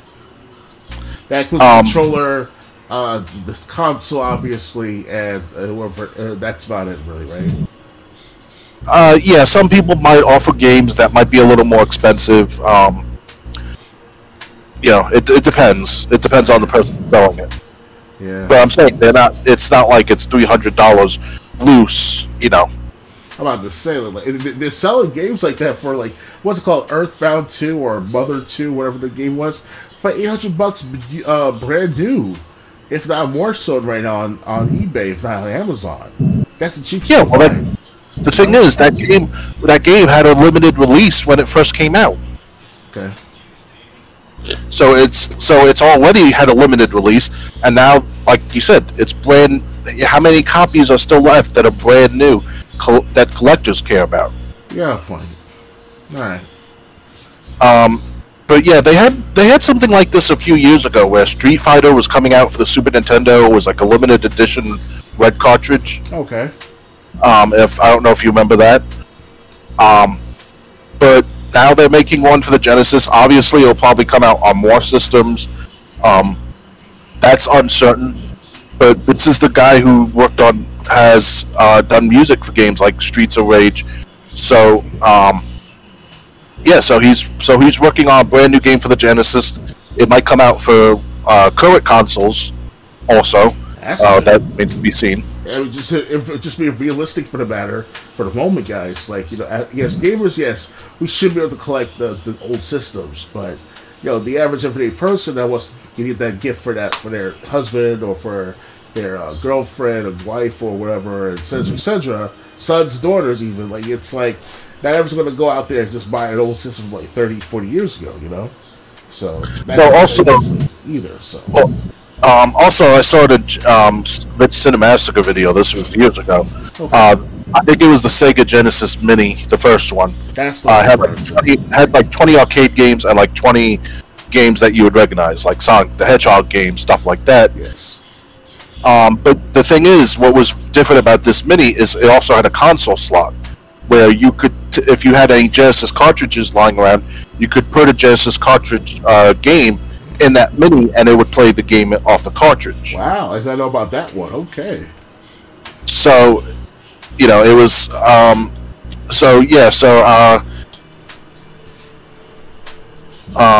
Hold on, just got something in the chat. Looks like spam. Of course. Yeah, it's spam. So it's. We might see more of this in the future. I'm not sure if it's. We might see more of this in the future. Right. Okay. Would you like to see more of this in the future, or you think it doesn't matter, or what exactly? It's gonna be a hassle at first, but until I get my hands on the Sega Genesis, it should be easier to go for older games as well too. So no big deal. Yeah. Okay. All right. So, we'll be ready to move on. Yeah, I'm ready. All right. Next, Xbox Game Pass adding these 11 games in first half of November, and this includes 3 day one new releases. It's a new month, and that means Microsoft is updating the Xbox Game Pass catalog by adding more titles to the subscription service and removing some as well.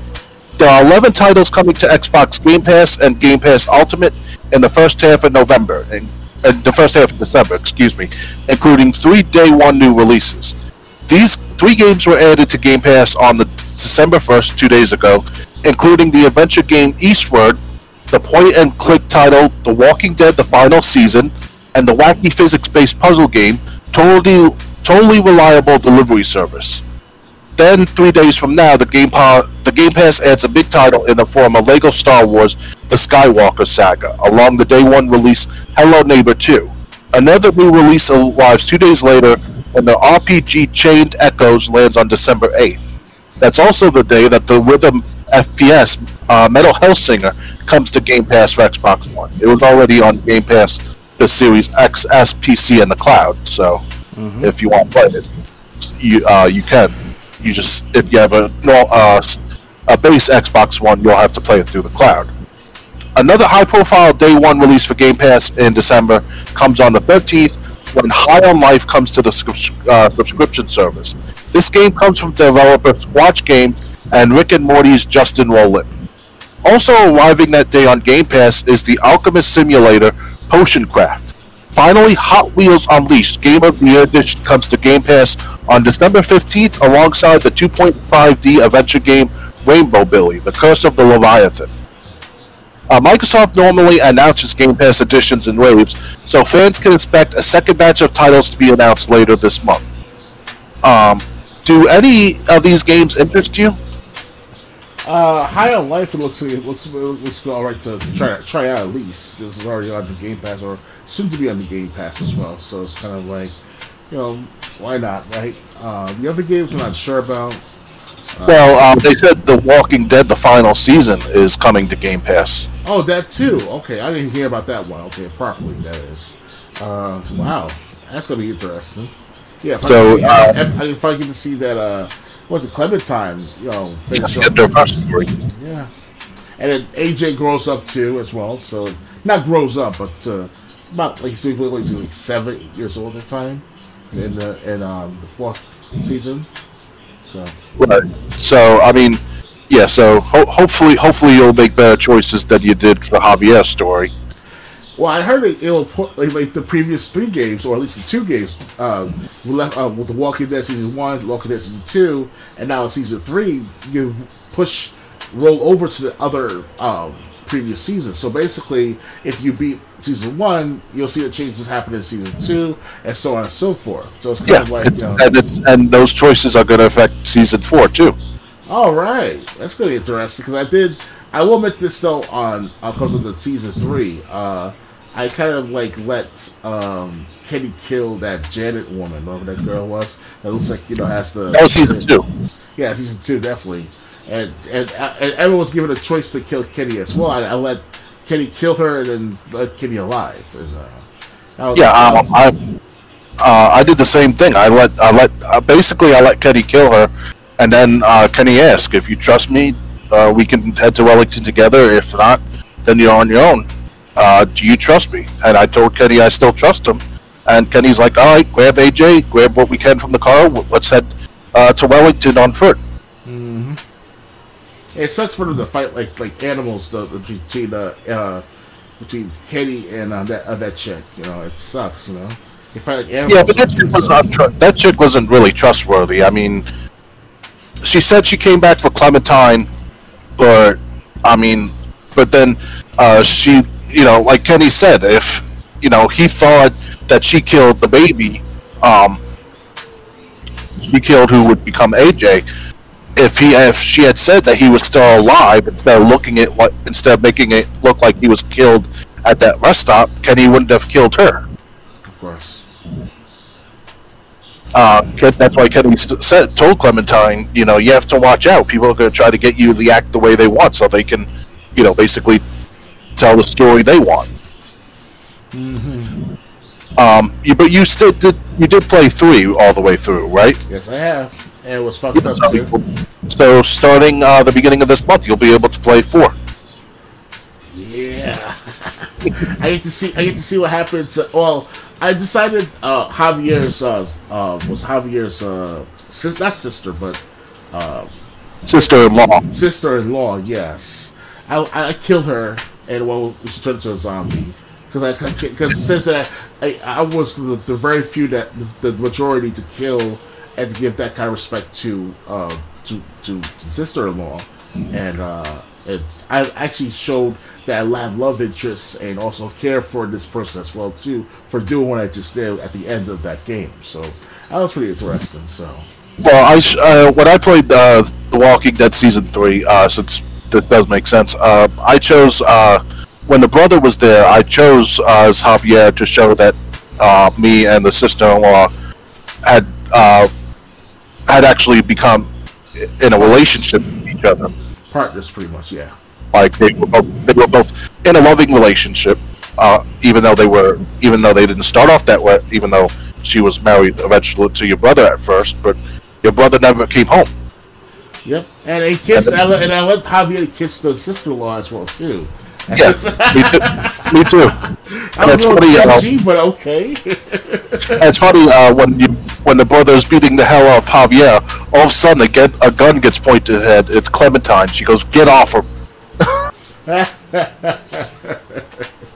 So then your brother takes your nephew and leaves, and that's the choice: either stay with your wife or your, I guess, girlfriend and help her seal up the city, or go after your brother first. I stayed with her to help seal up the city. Oh yeah. Clementine was like, "Whichever you choose, I'm with you, Javi." And then when I made that decision, Clementine's like, "All right, we'll help patch up that hole in the wall, but then we go after your brother, right?" And Javier was like, "Yeah." So, but whichever one you choose to go after later doesn't make it. Right. Sorry for anyone that was spoiling the 3rd season of The Walking Dead with, but yeah, but at this rate, you have to go through the other. If you haven't played it by now, you probably had no interest in playing it. Yeah, it's been the Walking Dead's been out since it's 2013, and it came over to the Xbox One by 2016, 2017. So yeah. Yeah. Let me see. The Walking Dead. I forget what the title was. The Walking Dead Season 1, the final season?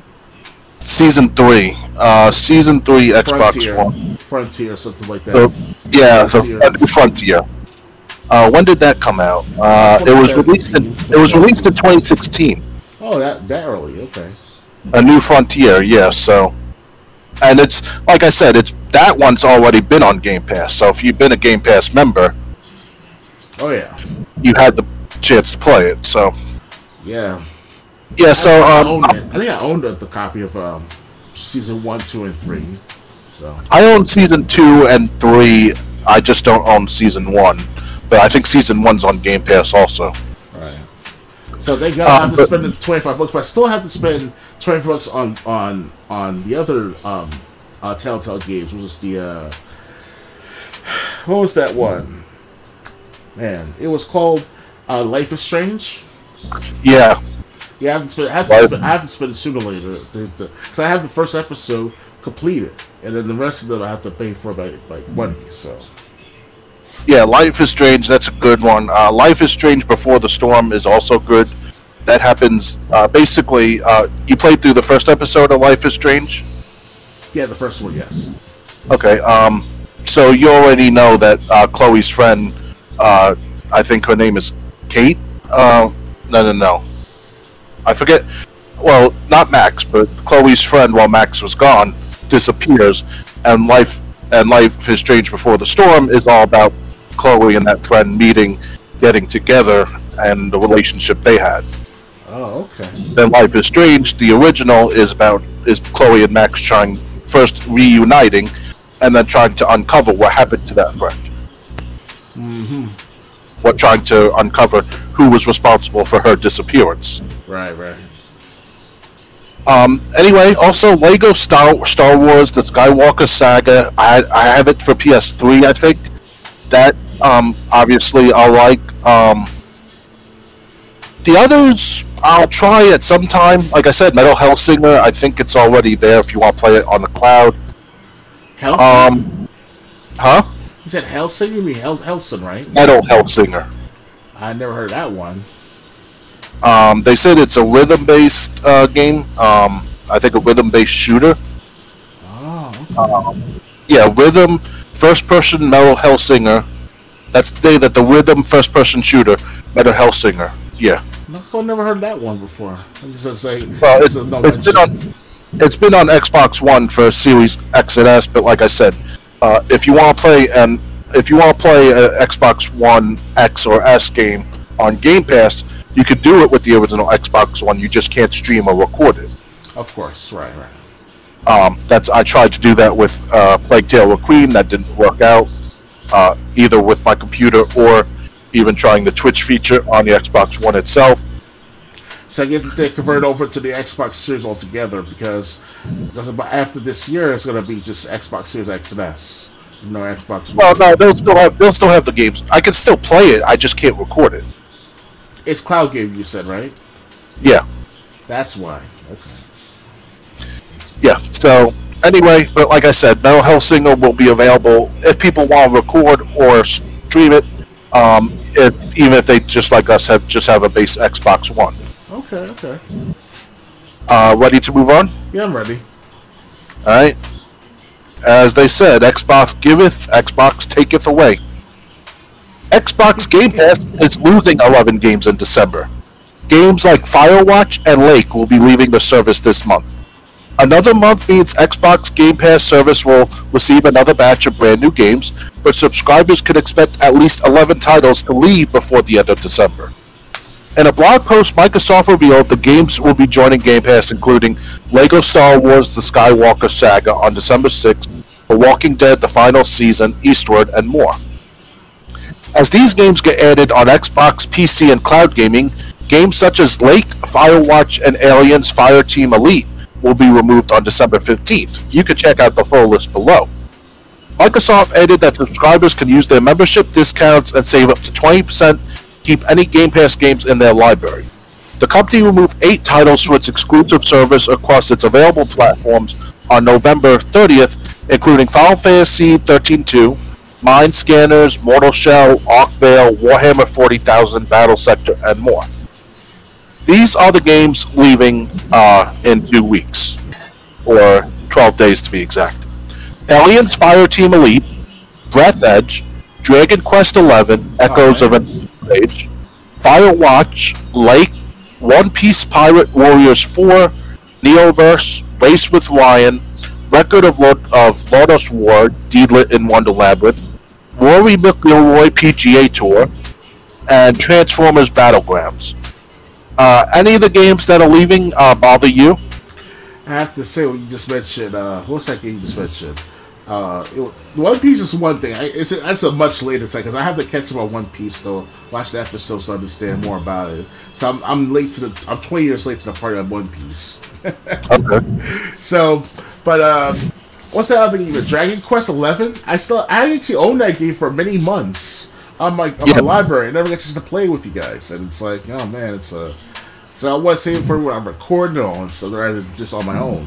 What other game you mentioned? That's leaving Game Pass. It's Aliens Fireteam Elite, Breath Edge. I gotta play that game sometime today. Not today, but tonight. But sometime this month, especially the next week or so.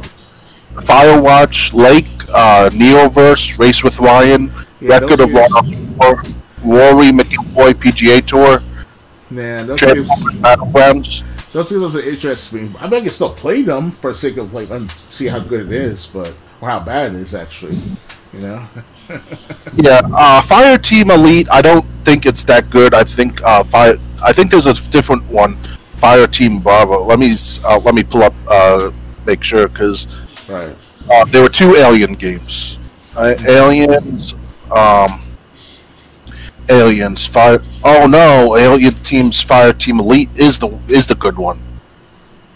Damn. Okay, so that sucks. That game I care about. It's basically a game like in the Alien universe, if you're familiar with the movie franchise. Oh, yeah. And you can play the game with up to 3 players, co-op, and basically you have to complete objectives, but creatures from the Aliens universe are on your ship, and basically you gotta kill them. And like I said, even if you don't have 2 people to play with, the AI controls them. And for AI help, these soldiers, your allies are actually pretty good. Mm-hmm. So it's not like you're teaming with 2 dummies. It's not like you're teaming with Tweedledee and Tweedledum if you're playing by yourself. It's like that video game, Aliens Colonial Marines. Remember that one? I heard that was horrible. Horrible AI. And the aliens didn't even know what to do in the game. That's how bad that game was. Horrible. Yeah, so unfortunately, that's a good game. I suggest anyone who has Game Pass play that game. The rest of these games, I really can't. I really don't care about. I had a chance to play a couple of them, but I watched reviews and then. I did not have interest in playing these games anymore. The only thing I'll say is with December 31st coming, Final Fantasy 13 Lightning Returns might be on the list. Mm-hmm. Ready to move on, or anything else to say? I'm ready. Okay. Next. Final Fantasy XVI rated mature for sex scenes and hate crimes. Final Fantasy XVI's realism with sex, violence, drugs, and hate crimes landed it a mature rating.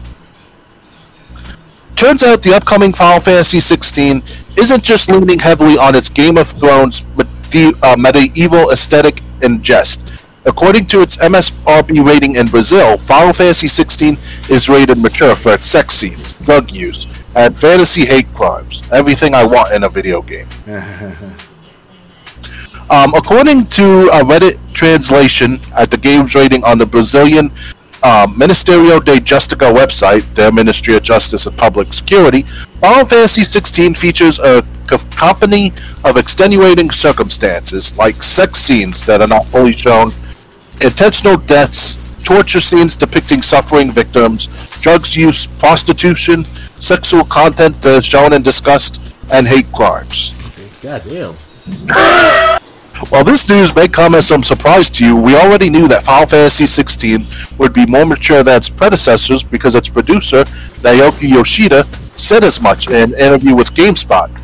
When trying to tell a story with difficult adult themes, these ratings can end up becoming somewhat of an hindrance, and you find yourself changing things that you wanted to do in the game based on that rating, Yoshida told GameSpot. This time, to make sure that we could tell the story we wanted in the way that we wanted to, we decided to pursue a mature rating in most of the regions that will be releasing the game. Despite the salaciousness of Final Fantasy XVI's mature content rating details, the aforementioned themes and topics aren't entirely new for the franchise. Last year, Square Enix updated the guidelines for its MMORPG Final Fantasy XIV, allowing its users to partake in consensual and private erotic role-playing so long as it was conducted in a private area. Granted, bumping uglies or making love in Final Fantasy XIV, for the romantics out there, basically involves getting your squalls in while being uncomfortably close to your special friend.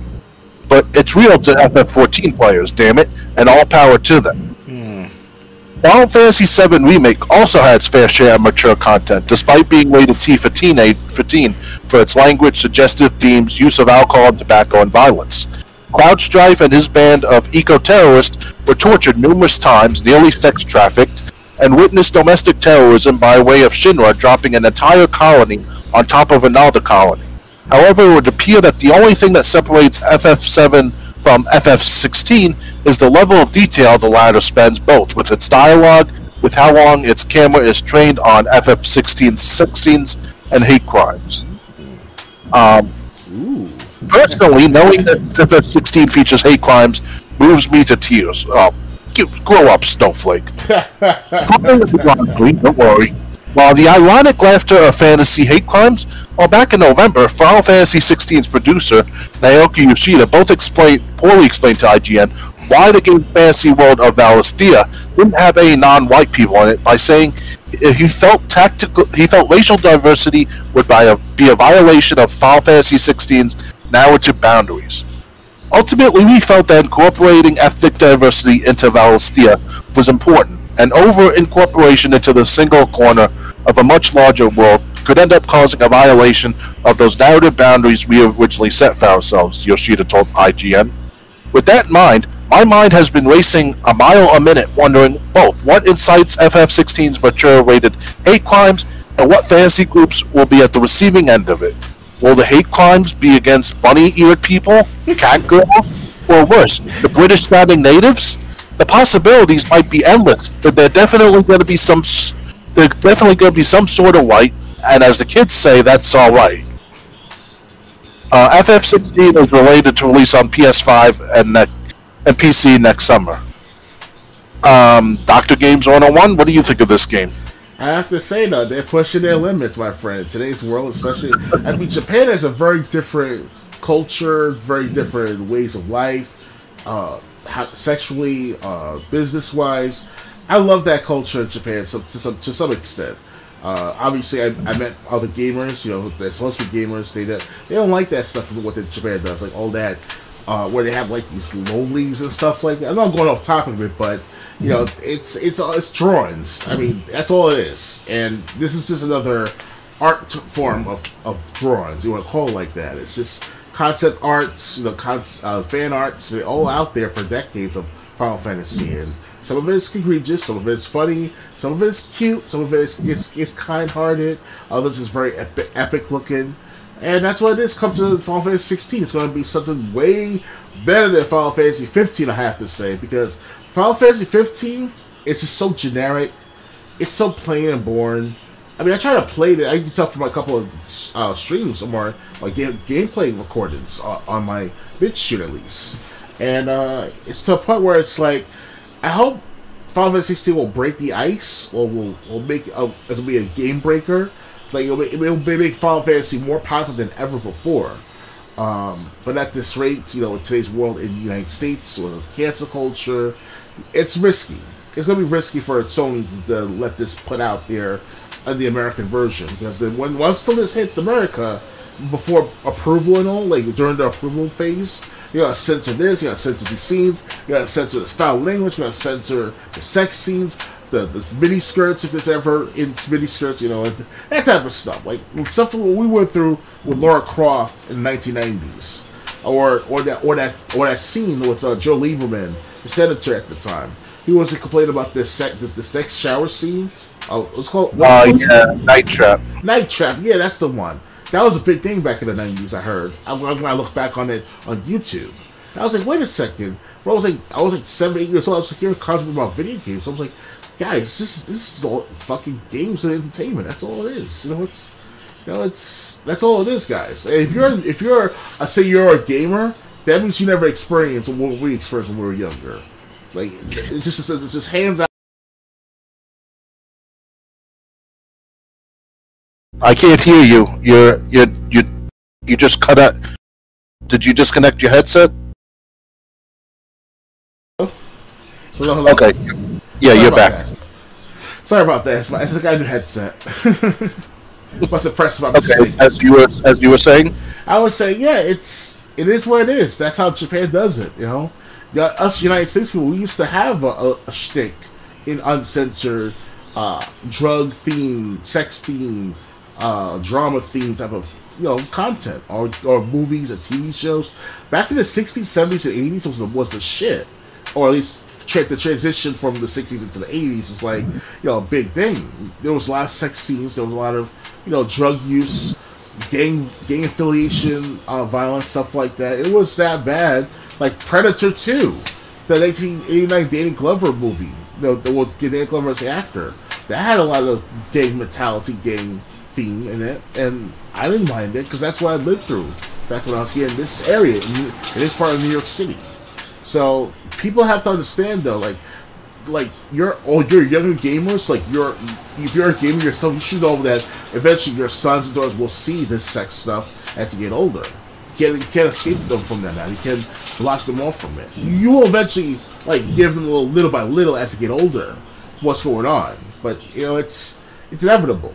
That's how it is in our society. It's not sickening or what people think it is. It's just that it's a reflectance of what life was like, or has been like for decades here in the United States, and not anymore the world.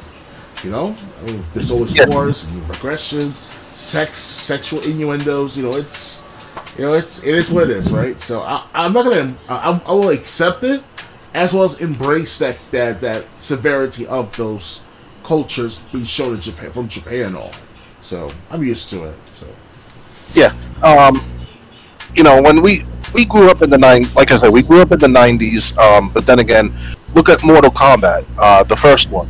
Okay. If you played it on Super Nintendo, sand would fly out of the fighters when you hit them. In Sega Genesis, if you knew the code, you could have blood be released from the fighters when you hit them. Oh yeah. So that was Super Nintendo censored the violence. Sega Genesis they didn't behind the code.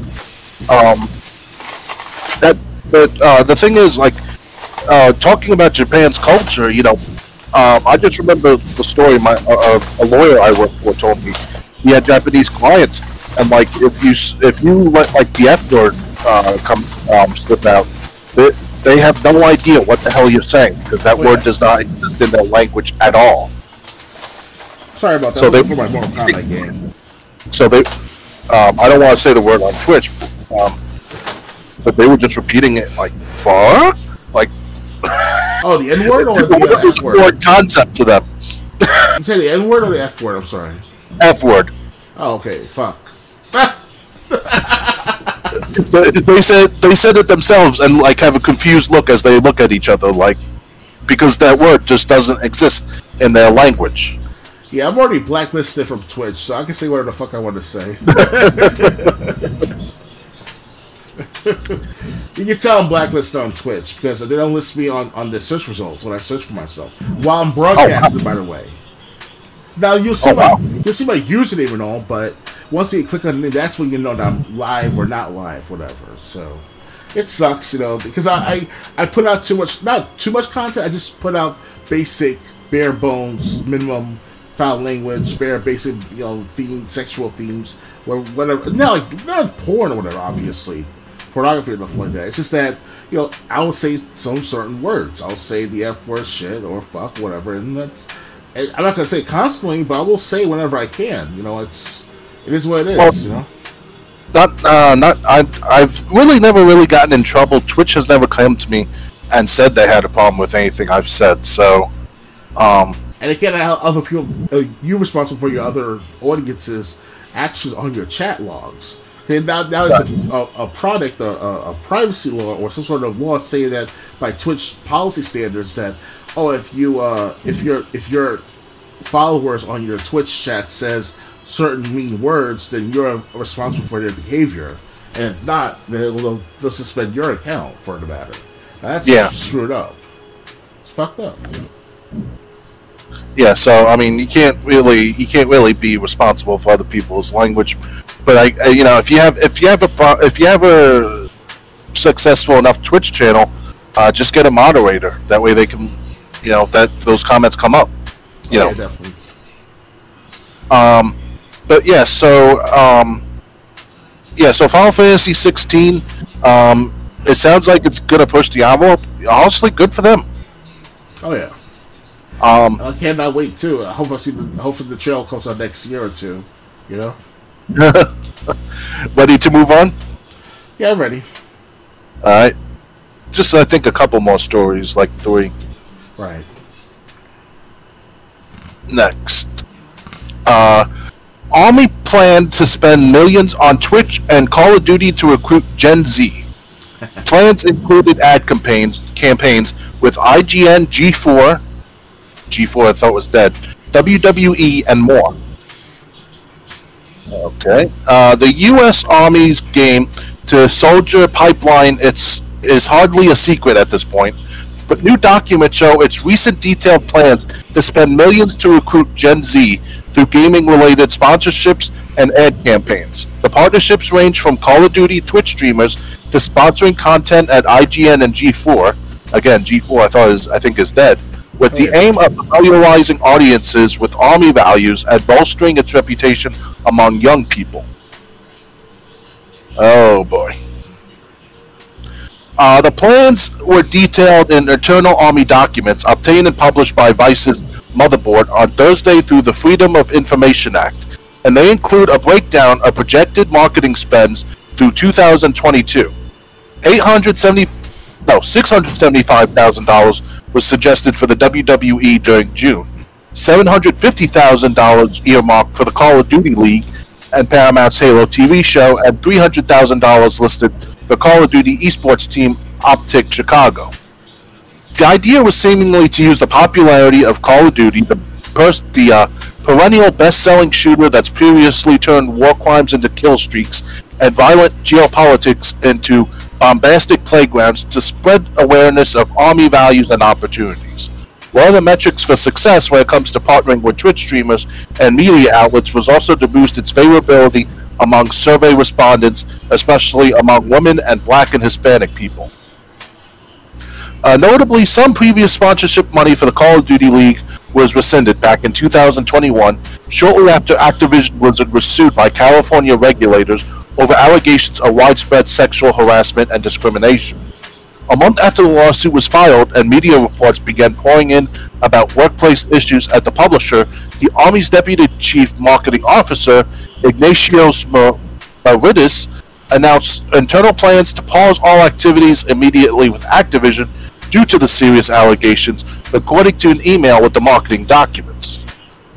A copy of a clip work to DDB Chicago Inc., which was subcontracted to do the marketing, detailed a Call of Duty League sponsorship that cost $1.1 million, and Activision YouTube media buy that costs $170,000.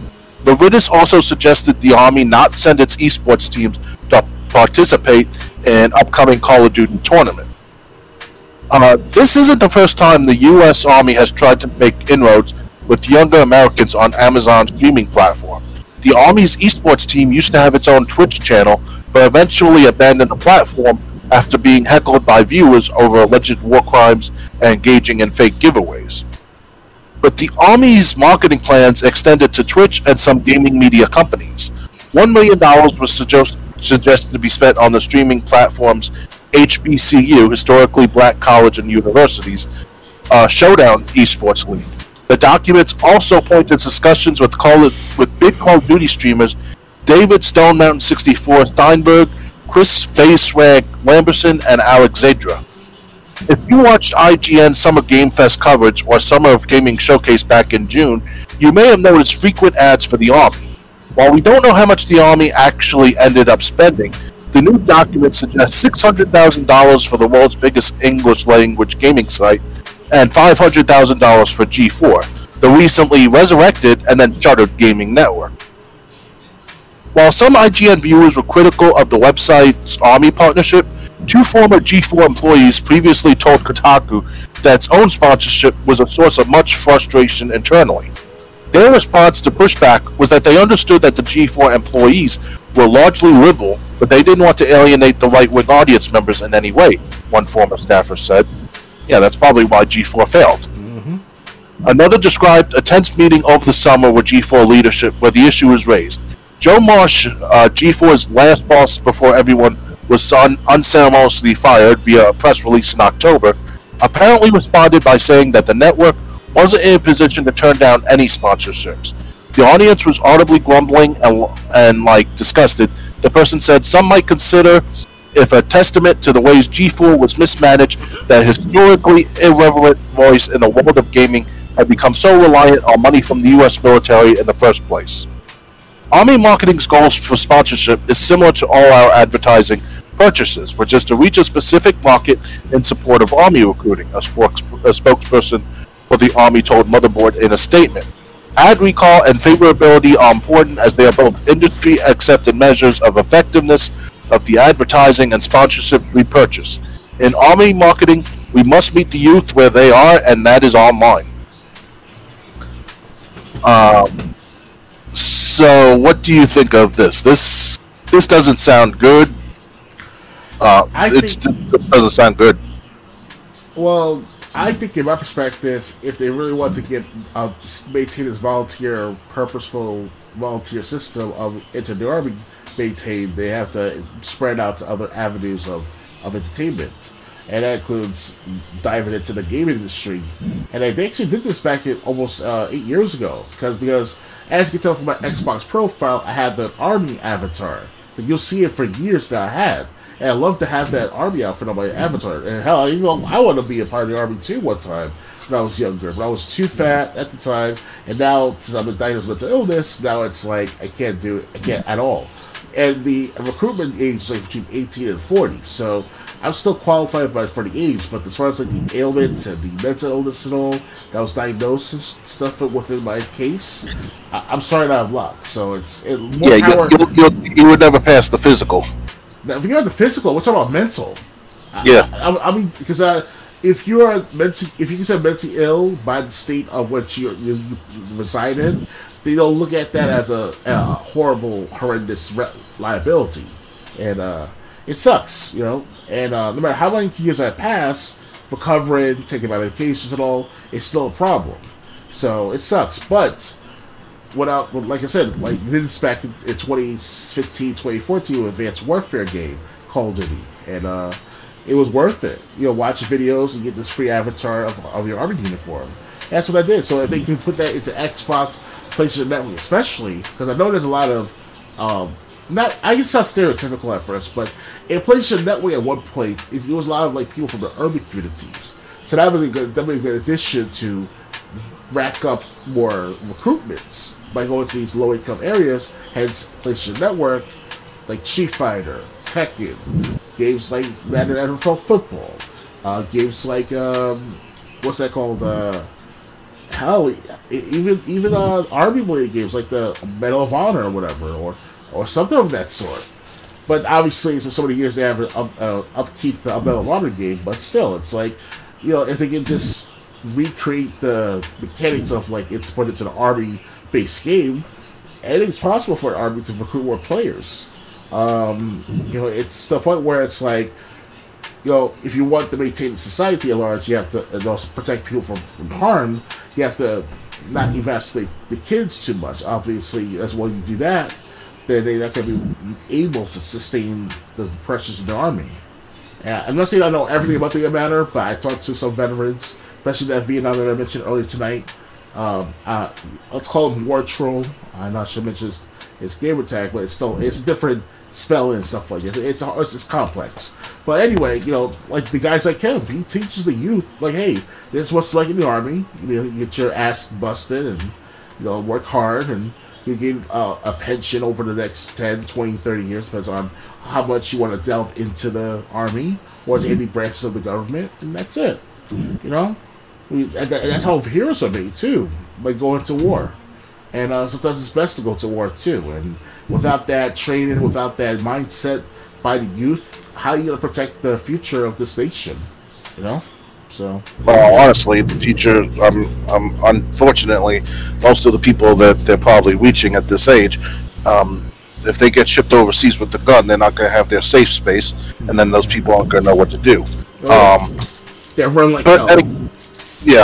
But anyway, now my grandfather worked for the Air Force. He basically, what he did when he worked for the Air Force, basically he had to watch over, they had computers where they could look at, they could see planes as long as planes weren't flying under the radar. They could see a plane, and this computer had a gun. If you shot at the plane, all the information would come up: where the plane took off from, where it was landing, how much fuel was on board, basically all the black box info. Oh yeah. So it was, but my grandfather worked for the Air Force. It was to stop, make sure planes from invading countries weren't trying to sneak in. He was on march for that. Gen Z is 18 to 25, so they're not trying to get me. They're not trying to get Dr. Games 101. My grandfather even told me I probably wouldn't even pass. My grandfather actually told me this before he passed away. We were just talking about it one time, and he said, and he told me to my face, if you applied to be in the Army, you'd probably be classified as 4F and sent back. Oh wow! Because, and he said, because your allergies and asthma would disqualify you from any battlefield conditions. Your fine motor delays would keep you from working like I did with the computers. So, but my grandfather also said he does think every person should spend at least 2 years in some armed forces, whether it's Army, Navy, Marines, Coast Guard, some branch of service, at least 2 years.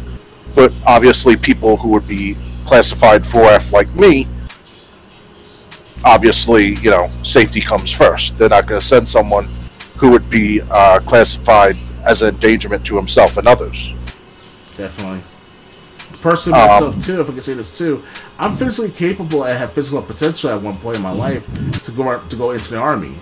But the problem at the time, like I said, was weight. But then decades later, which is what, I was 17 at the time in 2005, and now it's 2022, so I'm 35. So the only thing holding me back is mental illness. I can go to the gym easily and just lose all the weight every once. I did it. I lost 50 pounds in 6 months back when I was like 29 years old, and I lost 60 pounds in 2 months when I was 16 years old. 60 pounds in 2 months? Almost, yeah. I was losing too much weight, but I gained it all back from the cooking classes. So it sucks, because my mom wanted me to focus on studies. Like I was busy trying to get better at my physicality, my physical potential. But then my mom told me, "Oh, you should go back to school, go to study and stuff." And you can have a balance, yes, but the trade-off with working out and reading books and stuff like that, it's a time consuming on both their parts. It's hard to maintain that highness of both physical, athletic regimen and a nice scholarly academic studies of sorts. It's very hard. It's a trade-off. It's like a give and take. So, yeah. Yeah, but the other point that I want to make, since a lot of people in that young age tend to vote Democrat, and Democrats seem intent on starting a war with someone, if the Army needs new soldiers, they're going to come to the 18 to 25 voting year-olds. And, back like 20 years ago, it used to be, hey, you want to go to college? join the Army. We'll pay for your college. Oh yeah, and you'll also get money to put in your own pocket to spend on whatever you want. I know that because they were trying to get my older brother. I think he was going into the Navy at the time. You're right. Thumbs up on today. Yep. So like the Navy soldier actually came over to the house and was telling my brother why it would be so great to join the Navy, and they would pay for college. He would get this to spend on whatever he wanted, stuff like that. Obviously, that didn't work out because my brother threw it all away. But that's a story for another time. Understood. But the thing is, that's how they used to do it back then. When I was in college, 2008, 2009, somewhere around there, I was in my criminal justice class. One of the guys in my criminal justice class said the Army was paying for his college education. That's good. And he said the Army also told him, do not, this semester is fine, but do not sign up for any classes next semester. We might be deploying you. Oh, wow. So that's definitely. But yeah. so that's what they used to do.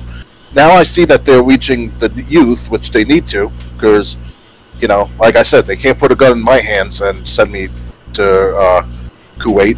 I just picked that country at random, by the way. Of course. But what I'm really getting at is, for all the young people that are voting Democrat, with the Democrats so intent on starting a war with someone, those young ones who vote Democrat might be determining their own fate. You voted for these leaders. Guess who they're going to call when they need soldiers? You. They're not good. They're not going to pick a 35-year-old with back problems like me. Yeah, and I agree with that too. The back problems too. But regardless, though, is any age out there at all, we're still able to fight up to a certain degree in our life as men. I know it's geared towards the men because the men we were more succumb to the war and more fighting, competition, etc., physical, mental, you name it. And us men, obviously, this is like this. I'm sure the older guys can agree with me on this. Us men, we're more capable of fighting than women. So when the war hits, yes, the Army will go into deploy, the Navy and such, but I hear reports, this is on record, by the way, saying that they're lacking men, or they have to double the shifts and stuff like that of protecting this nation and such. So I think one time also, too, is that right now, as of like last month, some Terrence Poppins place called on YouTube, Redonkulous, and he mentioned publicly that if you want to enter the Army now, that's a good time if you want that money. I think it's like $50,000 they give you just to enter the Army and just to go through the training. They're that desperate, the Army. So I have more heavy-hearted. It's wow, that's a lot of money right there to some guys out there. Even me, that doesn't pay off the loans, pay off bills, mortgages, whatever. It's a blessing, but at the same time, the today's Army, I'm hearing that they have the woke stuff, the lesbian, gay, LGBT theme type of content that train on and stuff like that. So it's kind of because they got rid of Don't Ask, Don't Tell back over 10 years ago, and almost 10 years ago actually, and back before, way over 10 years ago, 15 years ago, it was a Don't Ask, Don't Tell, being gay, transgender, whatever the situation was back then. So it's a different time right now, and I hope that they'll reconvene back into normalcy and realistically, being realists as Army men, because all this woke stuff, whatever to call it, it's not worth it. It isn't. And China, yes, they're just as incapable at times too, but they have more people, potential Army men to go into battle. Yes, we have the heavy artillery. But who's going to man the heavy artillery if all of them are dead, as the regular Army men are dead, So that's what I'm trying to say to people out there that, my war antics videos are a little bit controversial, or that's too offensive what I'm saying on these videos. This is life, my friends. Like, this is what people go through on a daily basis. When it comes to time of war, especially if it involves an international war, you never know. You can't just rely everything on the Army. You got to rely on yourself. And your family, if ever, at least that, So I did one time say, I don't know how many people would agree with this. Like, if someone is like on death row waiting execution, by like lethal injection or something. Like if we're in wartime with someone, we should just like give that person a gun, drop him like in that country, and be like, "Good luck." Oh yeah, those guys can even if they can overcome the wartime, if they can win the wars and stuff, and they able to like survive and all after the war's over. Let's give them freedom again. Just, I was gonna say just leave them there. Oh, okay. Well, they have to have some sort of rewards at the end. They can't just be out there by themselves with nothing, you know. Because it's a trade-off. You have to take one, but you got to give the other. You know, it's no chance like you can always give and always take. It just doesn't work like that in life. Like Ed Schultz from MSNBC before he retired and now he's dead. He passed away that's long ago. Ed Schultz said to people online, like, this all this give and take. Our society at large, we have to maintain it. We have to maintain that honor and integrity of our government. You know, it's a give and take, but it is what it is. So he said something like that in the matter of one of his episodes. I watched a lot of MSNBC from like 2009 until like 2012. I was in my room like here right now watching MSNBC and I'm like, oh man, this is bad. This is bad. First black president, the debt ceiling crisis, the 2008 crisis, and it was different times back then. But yeah, back on point. Being part of the army, or at least have some basic training and self-defense and militaristic matters. You know, it's good. That's why one day, if I ever have the money, I want to self-train myself again, or at least have the basic understanding of what guns are, how to handle guns, rifles especially, because I was in the rifle team back when I was in high school.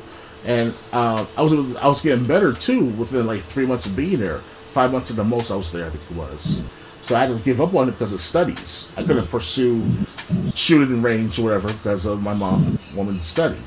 So it sucks, but you know, now it's worth it because it's still that handle of the gun makes you feel power and also understand that power too. And it sticks with you for a very long time, even after 20 years almost for me. So yeah. Yeah, but just to quote like I said, to the young people that are voting Democrat, and this is like the 1824, 1825 base that this next message is for. To quote Eminem's Square Dance song from the Eminem Show, "I'm 28. They're gonna take you before they take me." Right. Well, I'm not 28. I'm 35. And if they did take me, they'd probably throw me back. So, all the people that want, the next war to happen, okay, you might be fighting in it, though. Ready to move on? Yeah, I'm ready. Alright. Just a couple more subjects or topics. Let's School announced for PC. There's no business like school business. My Time at Porsche developer Pathia Games has announced Let's School, a school management sim that tasks you with becoming the best headmaster you can possibly be, is due out for PC in early 2023. Incredibly, this project started as a prototype by one person, and then the rest of the studio loved it so much they enthusiastically got on board. Let's School is a bit of a departure from what the world knows us for, but after being prototyped by a producer, Lanka, for 18 months, everyone at the studio just fell in love with the project, brand manager Alice Zhu said. Since then, the team has grown substantially to a handful of developers, and we've been blown away by what they've been able to achieve. Any fans of management sims are going to get a big kick out of this one. Check out the first trailer above and the first screenshots in the gallery below. We'll watch the trailer after I'm done with this article. In Let's School, you both build your house of learning and manage it. The goal is to get every student's grades up to their fullest potential so that you can earn more funding for the next school year and keep your momentum going. Panthea also says you can choose where associations, sports meetings, morning exercises, and other activities are available in school to enrich or enrage students, all of whom have their own individual preferences and talents. And like in any sim worth its assault, there will be random catastrophes to deal with its story-driven campaign. We'll list it on Steam if you're interested. The trailer's a minute, so I'm going to play it, and then we'll talk about it. Sure thing. Alright, playing the trailer now.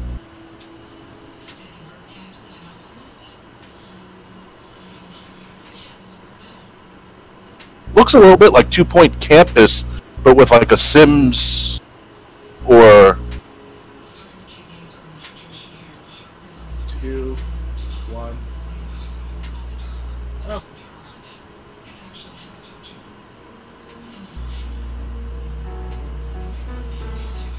Oh wow. yeah.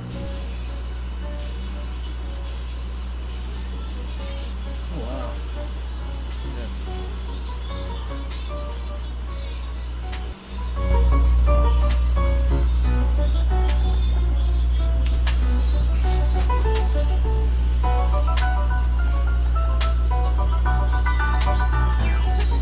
Expansion.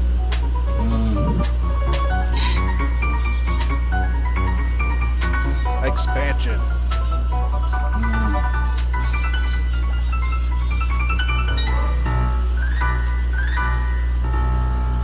So any thoughts on Let's School?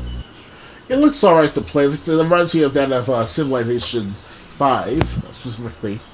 In other words, it's not realistic. It was a simulation at best. Yeah, it's. I mean, I'm not a lover of this type of game, of these type of games, but I can play it for a few minutes at a time. Hell, I'm still stuck on Civilization 5 for the last 5 years now, at least 5 years on the same part. I'm still. It's like somewhere in Prussia. It's not Prussia, like BC Russia time, Russia area. You know, it's BC times that is. So, yeah. Yeah, so that's actually this is PC, but 2 Point Campus is on Game Pass. I played that. Really, kind of the same, except kind of the same between Let's School and 2 Point Campus. Right. You had to design your school, pick the subjects that that your school would offer. The master, just the subjects that would be degrees. Right. And start off really limited.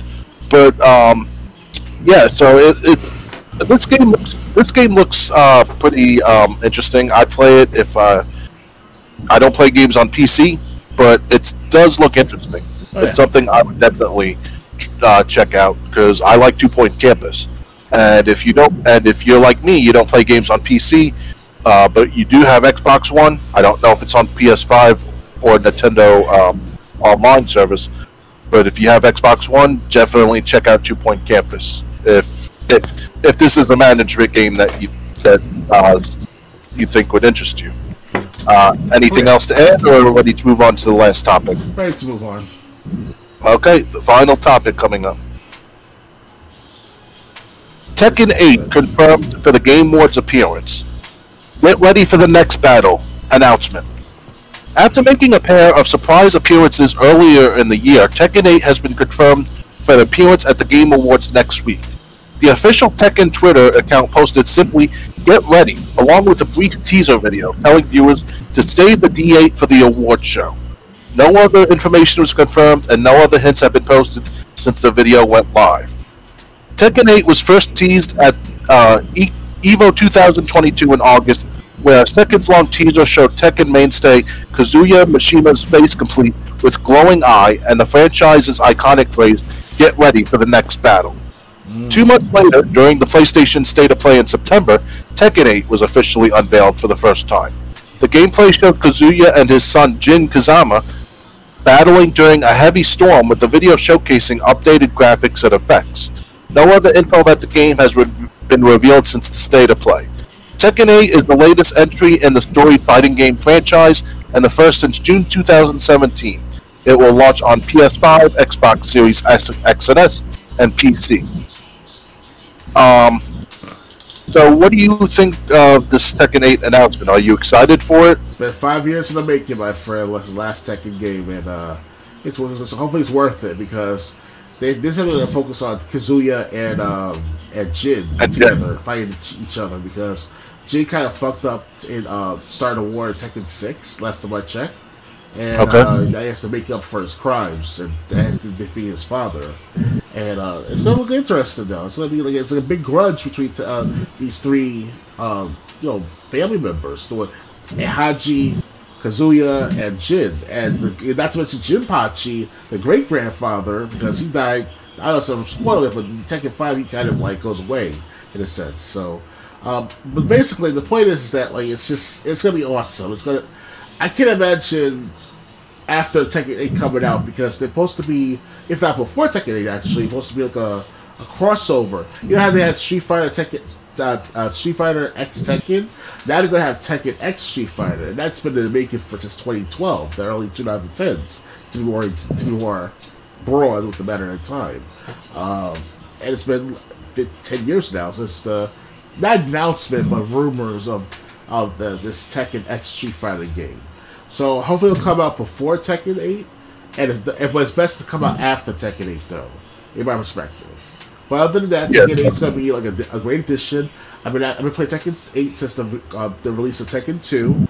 I was playing, the first time I played Tekken was back in Tekken 2 in the arcade machine, some supermarket out in Pennsylvania. And I was like 7 at the time. I was mashing buttons together or whatever. And then by Tekken 3, I started to memorize properly of these moves. And then it was in the 1997 it came out, so 98 came out on PlayStation 1.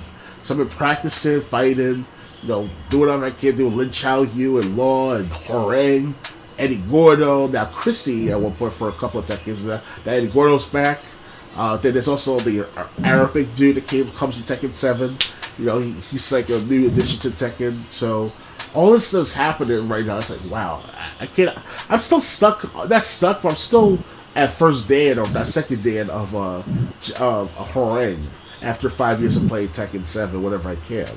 And now some on the computer, there's a PC version on sale for about not even $10. Now it was on sale for $8 last week or two. Last time I checked too. So Tekken 7 is like by far a good fighting game. They did a good job at it, and hopefully Tekken 8 will be way better than the Tekken 7. So. All right, I haven't played a game since Tekken game since Tekken 6. Wow. Tekken 7. So Tekken 6 really turned me off to the series.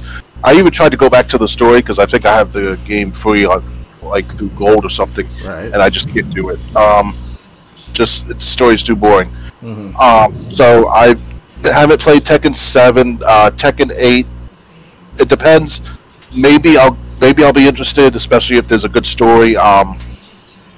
But yeah, so if you're interested, again, there's no information out. This is about Tekken 8 though being discussed at the Video Game Awards next week. Right. So that's probably where a lot of information is going to be dropped. Other than that, it's been teasers that lasted a few seconds. Right. And that's all we have to talk about tonight. Hope you enjoyed the podcast. Follow me if you did. Also, in the About section of my Twitch profile, there's a link to my BitChute. There's a link to my Bonanza store where I sell video games, records, and Game Informer magazines. I also plan to be on Twitch tomorrow playing Total Extreme Wrestling 2020, the NXT save. Dr. Games 101, anything you want to talk about before we get out of here? Yeah, for within the next couple of weeks, I'll start my vacation from school. So hopefully by the 18th, the earliest, I will start doing a lot more gameplay with you guys. I know it's like 2 weeks later. I want to mention that as well, most likely. But just let you guys know a heads up. I'll do a recording of most likely Prince of Persia sometime this weekend, around the 4th or 5th of December. Hopefully, it goes well with my PS3 because I have a PS2 still. So, other than that, you can check me out on YouTube, Dr. Games 101. I talk about other things too, politics, history, random, where was coming up on the trends at large. So that's all I need to say to you guys. That's all. Yeah, our next podcast will be 2 weeks from tonight, December 17th, starting at 9 p.m. Eastern. So I hope you enjoyed this. Until tomorrow, good night, everyone. See you later, guys. Goodbye.